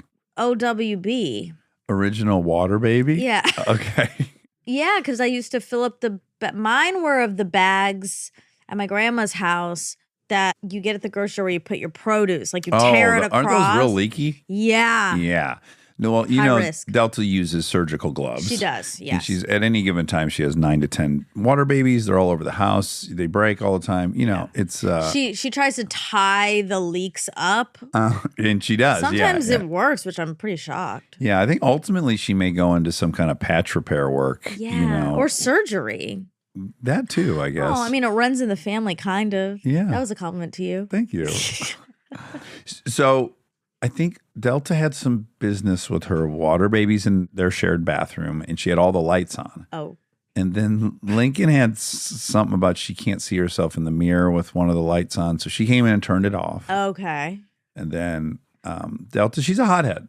So she responded by yelling and then turned it back on. Then Lincoln turned it off. Uh-oh. Then I think the order of events was Delta went and got a chair Uh-oh. and came at her with a chair. Oh, my. But I wasn't going to hit her. Yeah, it was just But a how do you threat. know? There's like a little animal, a little warthog running at you holding the chair. Somehow, then a book was thrown. Delta threw a book at Lincoln, and then Lincoln, you know, understandably, she let her have it. She put her on the ground and took control of her body before she could hit her or assault her with anything else. Oh. And then, of course, Delta feels powerless and out of control. And so when she came into the room, she was sad. Sure. So I'm trying to comfort her and okay, and then what happened? And yeah, okay, now I hate feeling powerless. Did you feel powerless? Yeah, I felt powerless, Daddy. And then now Lincoln's on the scene. She wants to give Defend herself. Yes, and I will give her credit, man. For a 9-year-old, she was able to sit there and listen to Delta tell the whole story without interrupting her. That's incredible. Adults have a hard time doing that, but Very she was much. able to. Then I started to hear Lincoln's side of it, and then I think Lincoln felt like I was taking Delta's side, but I was just trying to comfort Delta and calm her down because we got to be out the door in 3 minutes. Ugh, this is stressful. Yeah, and no one's eating breakfast, and they're supposed to be eating breakfast. Yeah, whatever. We all made it. Yeah. Everyone was cool. Everyone got to school. Yeah, Lincoln split, and I said to Delta, you know, if you were to apologize to Lincoln for the parts that you did wrong in the fight, it doesn't mean you're saying she didn't do anything wrong. You're right. I'm going to say sorry. So she went and said sorry, and then we were all hunky-dory and went to school. Great. Yeah. When we were in Hawaii, this reminds me, we were in Hawaii. We went to a restaurant outdoor. Uh-huh. There was a golf course right there. Like people weren't on it. Oh, right. Yeah, But there was a golf course. And so the owner of the restaurant gave all the kids these little, putters and balls. yes, to go play out. There's about like 12 other little kids at this restaurant, so they're all playing as well. Yes. And then Delta, of course, gets hit by one of the With a golf putters. club in the head. Yeah. No, the arm. The arm. Oh, it was the arm. Yeah. Oh, okay. But it was like so bound to happen with all these kids like Oh, yeah. acting foolish. Everyone's swinging golf clubs. Yes. She's crying. It hurts really bad. She had like a lump, you know. Contusion. Yeah. Hemo- And a hematoma. Hematoma. And she was crying. And then pretty quickly she said, it's kind of my fault because I was too close. I knew She better. really owned it so fast, her part. She really, and was she was so doing that impressed. this morning too. It's pretty mind blowing. It is. I mean, I think she's doing it quicker than I can do it, actually. Yeah. Yeah. I definitely faster than I can do it. I think, what is it? Is it new kids? Like this new age of kids. They're just emotionally in tune. Well, certainly, yeah, we get to hear all the little girls in the pod have fights and then navigate out of them. And Yes. yeah, it's pretty impressive. Yeah. It's not how it worked when I was a kid. No. No, you just ignored them until it all blew over. And then all of a sudden you looked up and you're all playing together again, but you don't know how it happened. And then it repeats itself. Yeah, it's Yeah. true. Who's this for? This is for Jenna Ortega. Wednesday. Okay. I'm going to air a grievance. It's against Vanity Fair. Okay. Buckle up. It's not the enemy we want to make. No, it's really not. Right. Is it worth it? Well, you can tell. Okay. I mean, you'll decide. Okay. So it's on my Apple News feed in the morning when I'm making my tootie on the In your commode. pootie. Yeah, my pootie in the tootie. I don't know, every third morning I'll get sucked into that news feed. I see on there, I forget the headline, but it's like, Woody Harrelson's terrible SNL hosting. And it Vanity uses Fair. that word. It's her. You know what? I don't Yeah, want to pull it up. Yeah, let me see if I can pull it up because I want to do it justice. I don't want to defame. And this is the Apple News thing that comes up. Did you get it already? Woody Harrelson really blew it on SNL. Oh, Right. So that's a fucking God. headline, right? Yeah. And Vanity Fair. Woody Harrelson really blew it on SNL. Did you read it? Oh, yeah. Mind you, I've not seen him host, right? What I do first is I read this article. Right. The Emmy winner launched his 5th hosting gig with a rambling, nonsensical monologue, and the show never recovered. Woody Harrelson had one cogent moment in this mess of a monologue during last night's Saturday Night Live.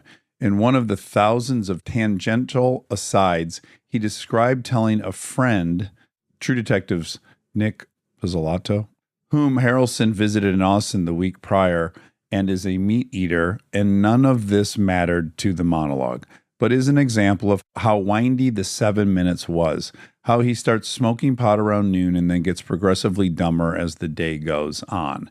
This was about 11:40 p.m. Eastern. Maybe the writers just wanted to send up Harrelson's reputation as a blowsy stoner, and indeed that was a joke in multiple sketches throughout the show. That would mean the monologue's crime was one of lazy writing that hung Harrelson out to dry. The trip to Austin, the shout-outs to his single handsome manager, drug mule, Jeremy in the audience, the trees in Central Park, his anarchist, Marxist, deconstructionist learnings, the 7 months he quit drinking last year, it was chaotic and rambling and boring and embarrassing. Uncle Woody is talking nonsense and needs to go to bed. Oof. But then matters took a gross turn.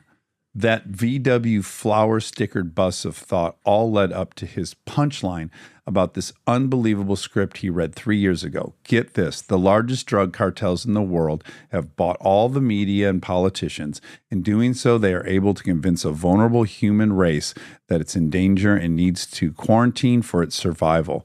The only way they can come out of lockdown is to take the cartel's drugs. Uncle Woody is on YouTube and forwarding emails again. Harrelson is such an affable figure.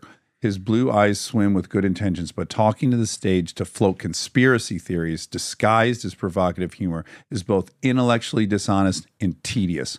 Okay, I watched the monologue. The monologue's a C. You know, it's not- I watched after seeing stuff too, and it was it's fine. It's not a good monologue. This is insane. I can't believe the person wrote this based on watching the same 7 You made like a minutes. Vax joke, and Yeah, nothing. that was it. Yeah, I'm reading this thinking, wow, Woody Harrelson's out there perpetuating conspiracy theories about quarantine? No, not at all. What are they referring to? They have to be referring to something. Literally, that was it. Like he just said, I was reading a script and it's almost word for word, but they're acting like he had some crazy agenda and then he elaborated and then it went on and then it was disguised as a joke. None of that happened. Yeah. It wasn't terrible. No one was lazy. It's just a C monologue. That's it. Yeah. I was like, how could they have sat down and spent that much time shitting on him Well, and this the is writers? a weird and the- conversation we're having, right? Why?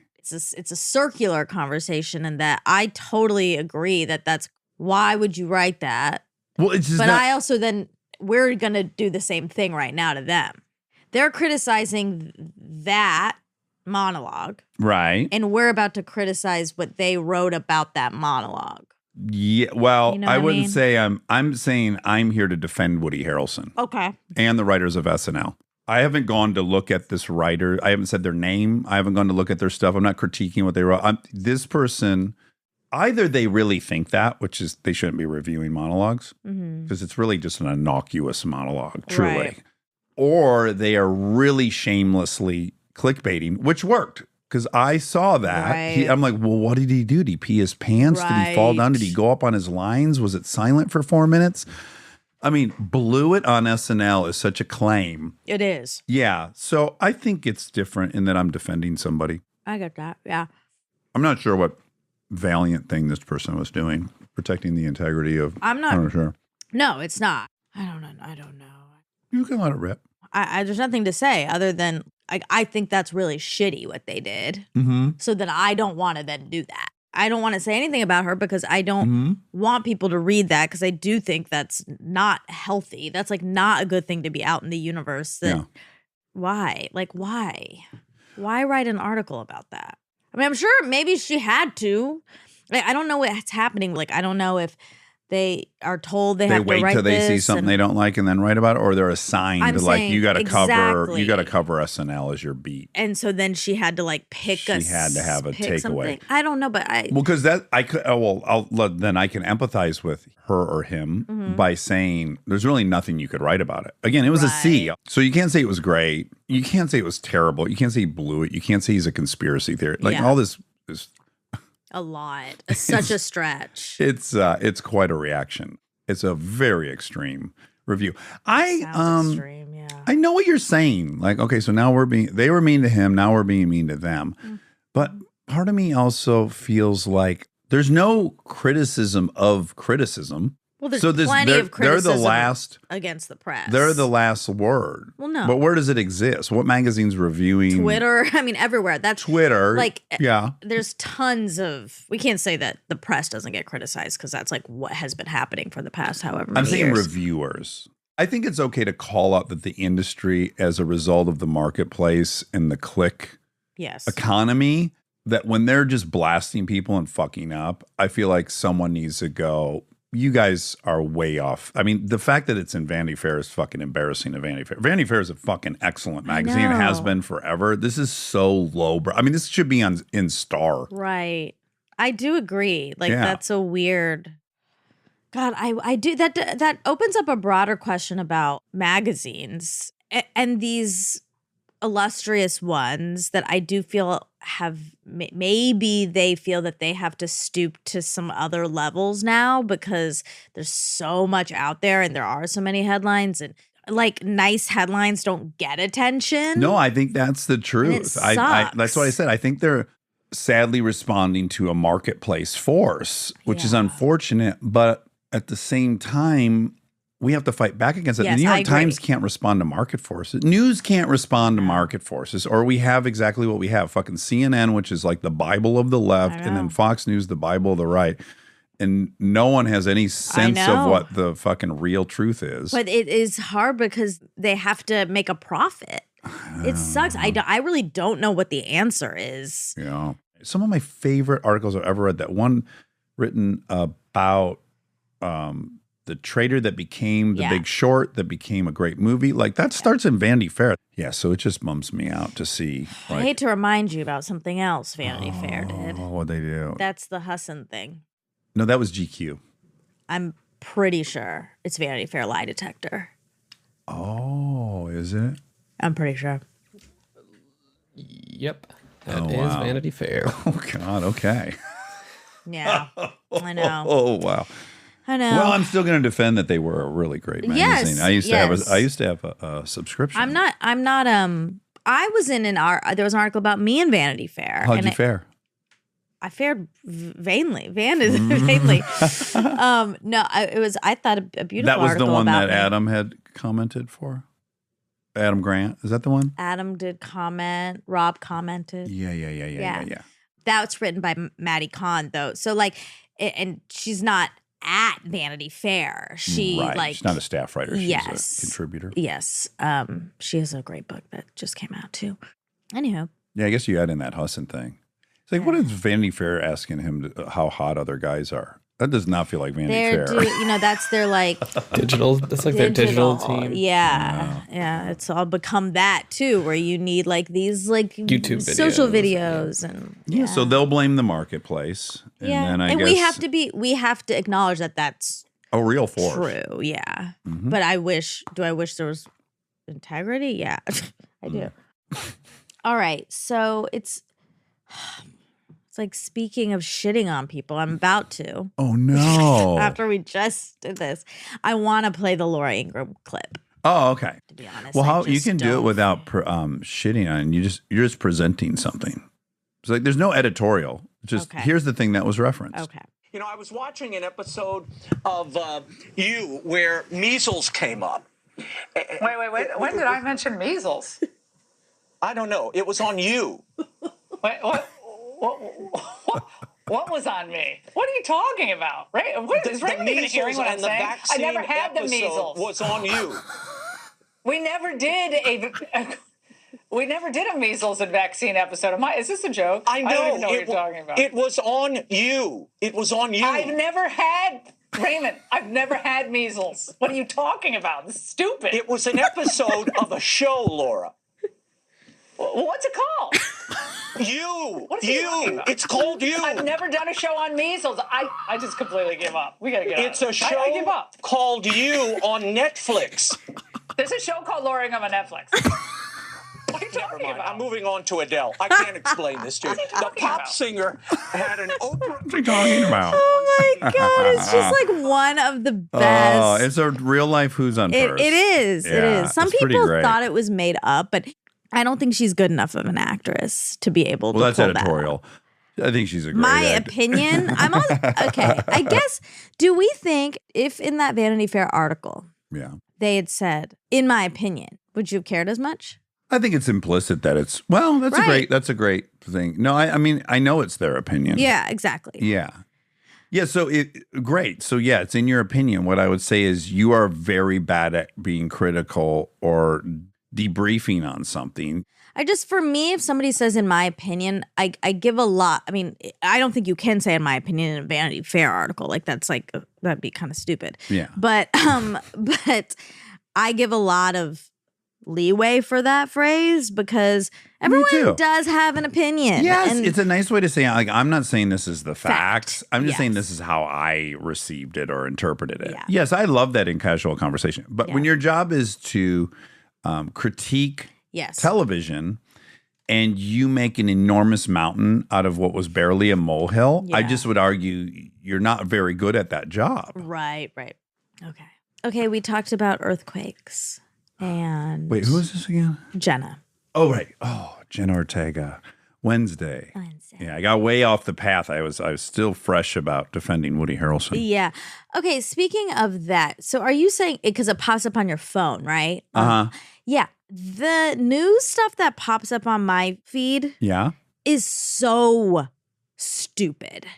Oh, Like what? really bad. Like something popped up the other day. It was about Ben, my boyfriend. Well, see, that means it's good. It's figured out that you like Ben. Like mine's all about Ukraine, which I read every And article mine's about about Ukraine. Ben. Well, no, I'm not saying that to No, I'm elevate kidding. mine. I'm just saying mine is largely about the Ukraine, which I Yeah. do read every article I can about war progress in the Ukraine. So Right. mine's serving me up exactly what I'm I mean, reading. it's trying, but it was like You farted or something? it was in public? something not, but Okay. basically like something Okay. so Trivial.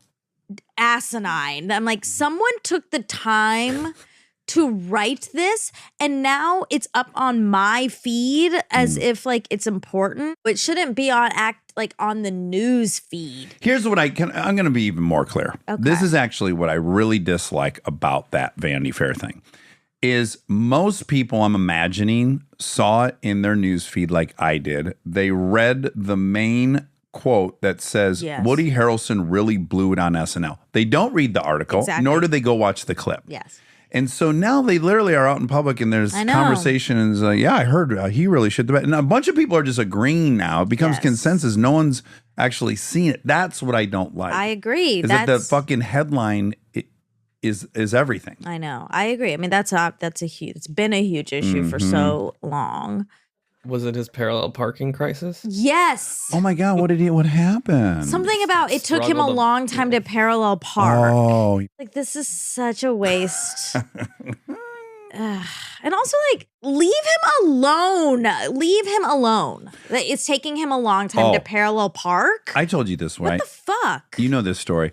I was on my way to Parenthood one morning. It was colder than I was really giving credit for. I got on my track bike, which has racing slicks on it. So they're really slippery when they're cold.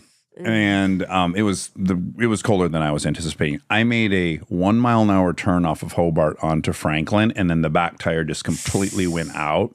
Dropped the bike, and I'm like, oh fuck! Like, and now I broke off the mirror in my ribs, so it's like my ribs hurt, and I'm like gathering my shit. I gotta be at work. I'm on my way to work, and then a car stops immediately, and a guy's getting out with his camera. And now I'm like, what the fucking you know, me and my ego about being a great driver. Yeah. I'm like, oh my God, I'm about to have a picture taken of me in a motorcycle accident. The quickness by which I picked that motorcycle up, got on it, and drove away before he could get a picture. I've never done anything faster in my whole life. I was always in this panic, like, oh fuck, I'm about to get caught, having not been perfect on my motorcycle. It's just so it's such a bummer. And especially like with the parallel parking thing, literally yesterday or 2 days ago, I was trying to parallel park. Couldn't do it. Some days you can't do it. Yeah. Like, Did you give up? Did you throw it in the towel? Yeah, I did. I drove to another spot. But if somebody was marking down how long it was taking, what was going on, I mean, anyone who's ever parallel parked ever knows, like, what? I just did not like it. And then reminded me that I like Spotify. So, okay, just so you know, the biggest earthquakes in the country are not in California. I know where they're at. Okay, where? Alaska. No. Damn it. Let me keep reading. Okay. I don't actually know. A much greater hazard, at least in terms of sheer magnitude, exists to the north of the San Andreas Fault, where the ocean crust is being forced beneath the North American continent, known as the Cascadia Subduction Zone. This 680-mile-long stretch of colliding landmass, 50 miles offshore of Oregon, Washington State, and southern British Columbia, is capable of generating magnitude 9 earthquakes, 30 times more powerful than the worst the San Andreas can dish out. Oh, wow. All right. That's scary. I know. Says an earthquake of this size would completely devastate the region, which includes Portland, Seattle, and Vancouver. Oh my gosh. The most powerful recorded one, though, was in Alaska, in Anchorage. Okay. 9.2. 9.2. Oh my God. In 1964. Have you watched this doc? I haven't. So powerful. Oh, gosh. If there was a 9.2 earthquake, I would just so horny and try to ride it and get it. Shake me more. Oh my God. Can he only come out if he's asked? No. That's not even fair. I mean, I don't even think he doesn't respect boundaries. Also, he might never come out again if we gotta wait for him to be asked. No, I asked him to come out the other day. You did. Yeah, You did. I do. But okay, so have you watched the doc? I have not watched it yet, but I've heard from a few people, including my favorite podcast, they were talking about it, but also Anna was telling me. There's a doc on that New Zealand volcano. I keep seeing it. I think it's on Netflix. Yeah, and it's like there's a lot of video from it, right? People were recording. Yeah, and then there's the people who survived. They're like they're on it. And they're pretty burnt. Yeah. Yeah. Yeah. And the stories are horrifying. You know, I watch so many documentaries. I'm not sure. There's a few natural disaster ones out there right now. I'm not drawn to those. Yeah. Well, are you afraid? No, it's just like I know. Now this sounds contradictory, but I just know it's just I'm going to watch people suffer. Yeah. It's hard for me to like get it. Although I like these cult ones where ultimately people are going to suffer. Yeah. But there's just so much more complexity to that there's suffering. Psychology. Yeah, like just the earth blowing up and then everyone getting singed. I don't know that I want to see that. But some people are really drawn to that. That's the phenomena of seeing a car crash. Let me back up. There's probably some heroism and stuff to celebrate. So I guess in that, I don't want to reduce it to just rubbernecking it. Yeah, I mean, I think there's something about the resilience with these people, but also trust your gut. So one of them is there's just this couple, and then she doesn't want to do it. Doesn't want to climb the She volcano. doesn't want to, go out to the volcano, and then they do. They're on their honeymoon. No. Anyway, it's all upsetting. Listen to your gut. I don't know. I know you don't. Well, I I'll know, tell but you that's why why. this is kind of interesting to talk about with you. Knowing nothing about it, I know if they hiked up in this thing, tens of thousands of people have hiked up, not been burned, and a couple thousand of those people, their gut was telling them not to go, and they went and it was fine. So it's like we could take the one time the gut was right and say forever, always listen to your gut. I know, but would you rather be the person who just didn't enjoy a volcano or someone who got burnt from like that? Going on that volcano isn't so spectacular that it's worth to me. It's a risk reward analysis. Yes. And then within the risk reward analysis, we'd probably look at total number of visitors to that volcano and its history, and it's in the millions. And then we go, however many people were hurt or injured this time, then that's that many out of a million Well, is most your people chance. died, yeah. There's things have different morbidity rates. So your odds of dying summiting Everest are in the like 10%. Yeah. So for me, I'm like, no, 1 in 10 chance of dying versus the elation of standing on Mount Everest. I wouldn't even enjoy it. That's easy analysis for me. Mm-hmm. But now go look at this volcano that like 10 million people have and no one's died. It's just a different analysis, right? It is, but also there's a false sense. I mean, it erupted. It was 2019, it erupted, but then it also had in like 2016 and then again before. So it's not like this hasn't done anything in a long time. It does stuff. Yeah. There's this false sense of security when it's like this tour and people have done it and it's a honeymoon thing. And it's like, well, it's still a volcano. It's like these animals, these crazy animals. It's just like these crazy animals. It is. It's like you think. You mean people who have wild animals in their house? Right. And also like if you go to the zoo and they're just like, nice. Docile. Yeah. And you think like, oh, I'm protected. No, if that thing jumps out, like you're dead. Well, remember this was my main thing when working with Bart the Bear. There was a electric cable that was 4 inches off the ground, and they were like, "Don't you worry, Bart would never cross that cable." Exactly. I'm You're like, like, I don't until know, he man. does. Bart can step over that Well, cable. it's like your safaris. Like that's to me the Yes, exact same. Yes. Where But see- okay, nothing's happened. It's an animal. You can put me in both camps there, right? So I'm the one always saying, like, they commonly will go, well, you don't represent their prey. That's why they don't come in the car. And then I always counter until they do. Decide to. Yeah. Like they jumped in a fucking bus and ripped people out in South Africa. These things happen. I just saw a video of an elephant fucking turning over one of those, elephants. You can't fuck with those bulls. Yeah. But for me, so I agree. But I then go, it's 1 in 300 million people who have seen lions up close.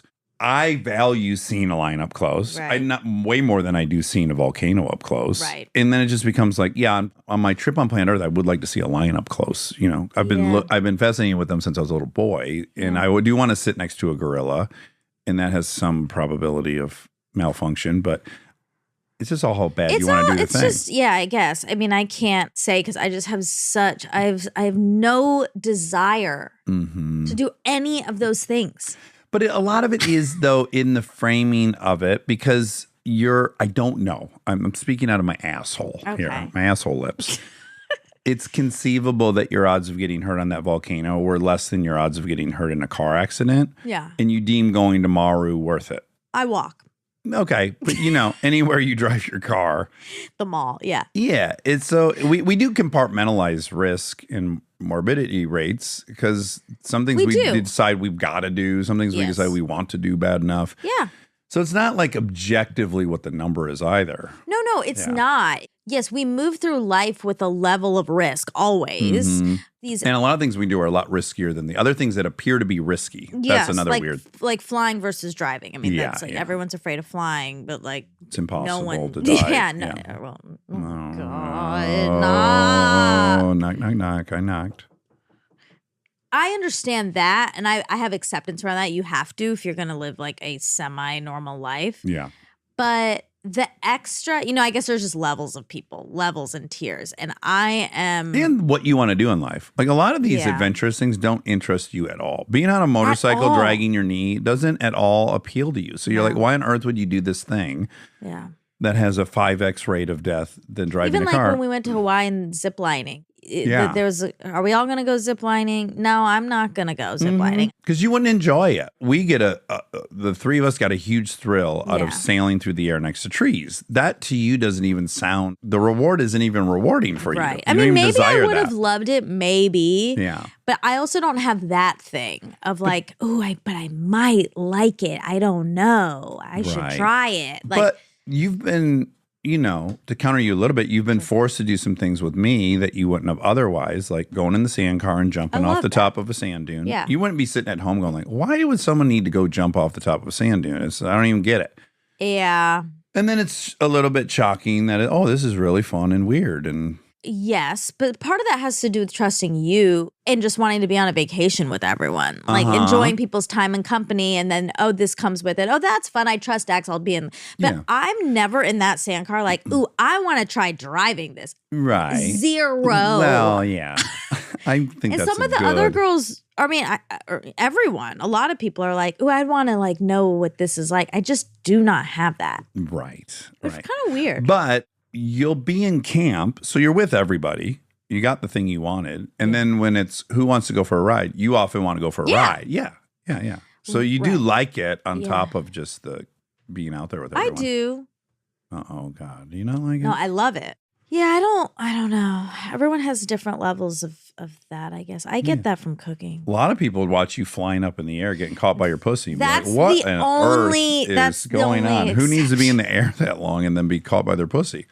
That's the only exception. And what I guess probably drove that was first early, like my desire to be a cheerleader because I Which wanted is to be acceptance. accepted Mhm. and cool and popular, like all of that high Yeah. status in the high school world. That was going to get me there.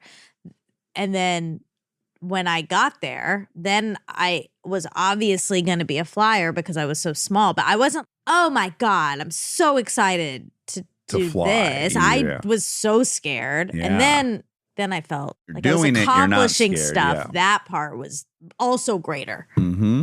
which maybe is the motorcycle thing a little bit. But anywho, all right. Well, I'm not going to go to any volcanoes Anytime soon. Okay, are men? We'd like set it for 1 second, but I did really want to ask you: are men allowed? Like to sponsor women in the program? No. Okay, it's gender on gender. Conventionally, there probably are cross-gendered sponsees, Mm-hmm. but as I was taught it, and every single human I know that's in the program, Okay. you have a sponsor of your gender. Because in Euphoria, I know. Rue has a male sponsor. I know. That was a big... Oh, you didn't like that? I don't care, so I didn't dislike it. But every member of AA I know who loves Euphoria, which we all do, we all have a few things with it. It's handling addiction in an interesting way. It's not the way that we know to be true. You wouldn't have a male sponsor, especially an older male sponsor if you're a young woman. No, that's not a... We don't Good. need that. Yeah. That's just ripe with opportunity to exploit. That's a bad Right. idea, okay? Right. In my opinion. You might have a great male sponsor. Yeah. There certainly probably are. Anyways, doesn't matter. I love that show. Yeah. Wombats are Australian They're marsupials. and Tasmania. Yeah, look how cute.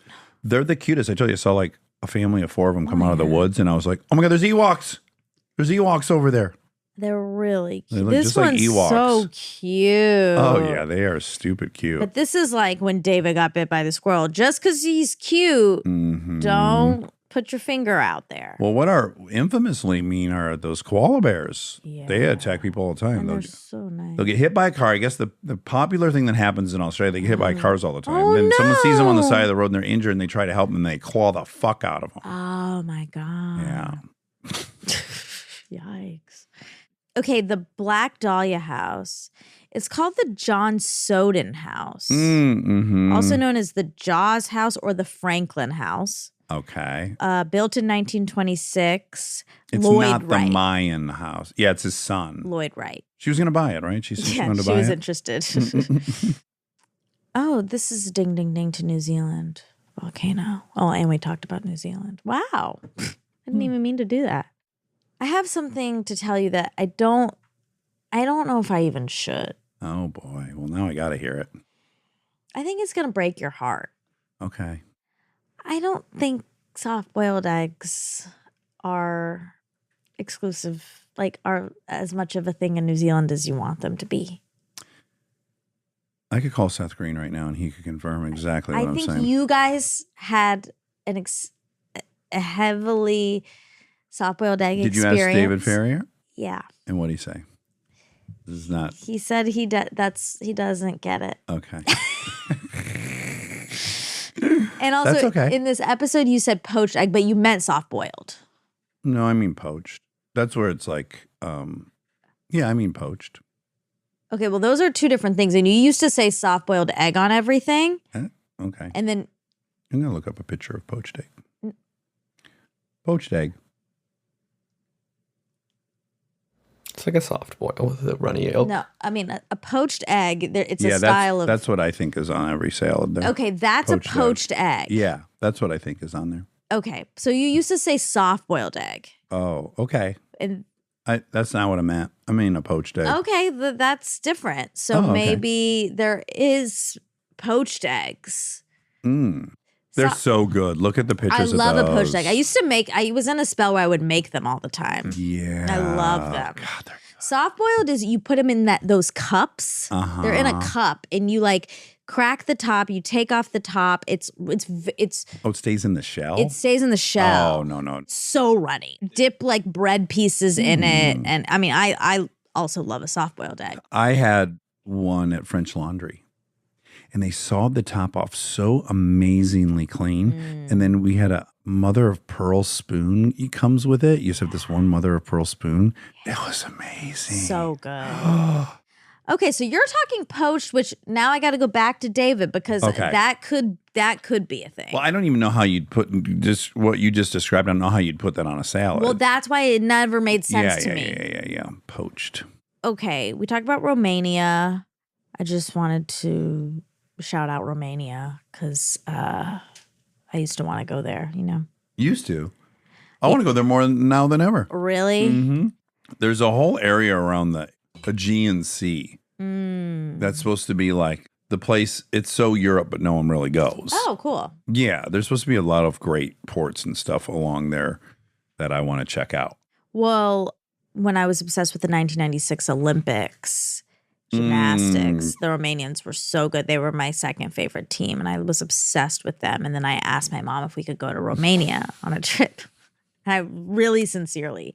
What year? I would have. Oh, this would have been post-communism. Okay. Oh, yeah. It would have been 96 or 7. It'd be great if you were asking her to take you to behind the Iron Curtain. I know. And my mom was like, we are not going. Like, it was such a shutdown. Right. That's a third world country, and we're not going there. Okay. It's like, you obviously don't care enough about gymnastics. And then you forced her to. Yeah. Yeah, good job. And then we went.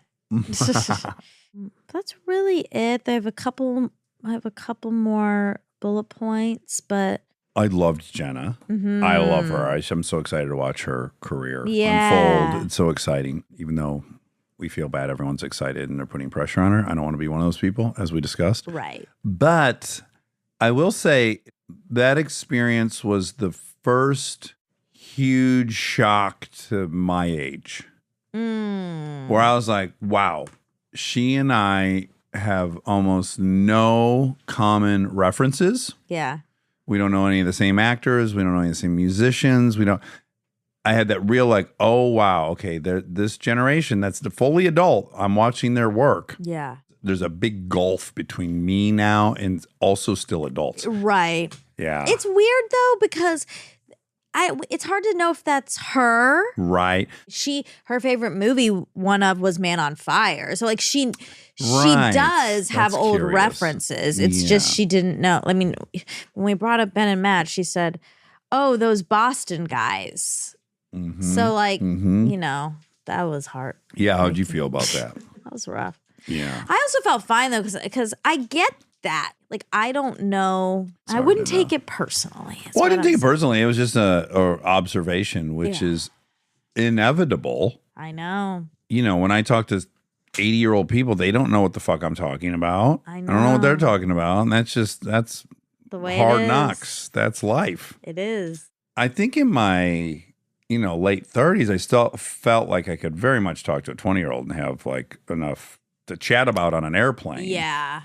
And I'm just starting to think like, whoa, okay, maybe now at 48, maybe not. Maybe Interesting. this chasm exists now at my age. Yeah. I don't really know what to do about it. Because you know what's interesting? So I had this great opportunity right after that. So that was like stark, that experience. Ben was over, my nephew Ben. Yes. I had this great opportunity, and I did ask. I was like, so then what are you into? Yeah. And he loves Outer Banks, and that's cool. I get into that. I could be like, oh, I could check that out. I bet it's great, and I would know what younger kids. But then he was like, you know who Mr. Flunky is? You know who Plinkerton is? You know who Sam is? Like all these YouTube people. And they were all YouTube people, and I didn't know any of them. Yeah. And I also was like, I'm not going to find out either. That's right. So there also is this a willingness, and I don't have the willingness to stay. There's going to be certain areas. We don't need to do that. Well, why do you think? I You think so? I do for a couple reasons. Oh. An obligation, both professionally, and then I don't want to be old. Like I aspire to be someone who makes an effort to stay young. Yeah.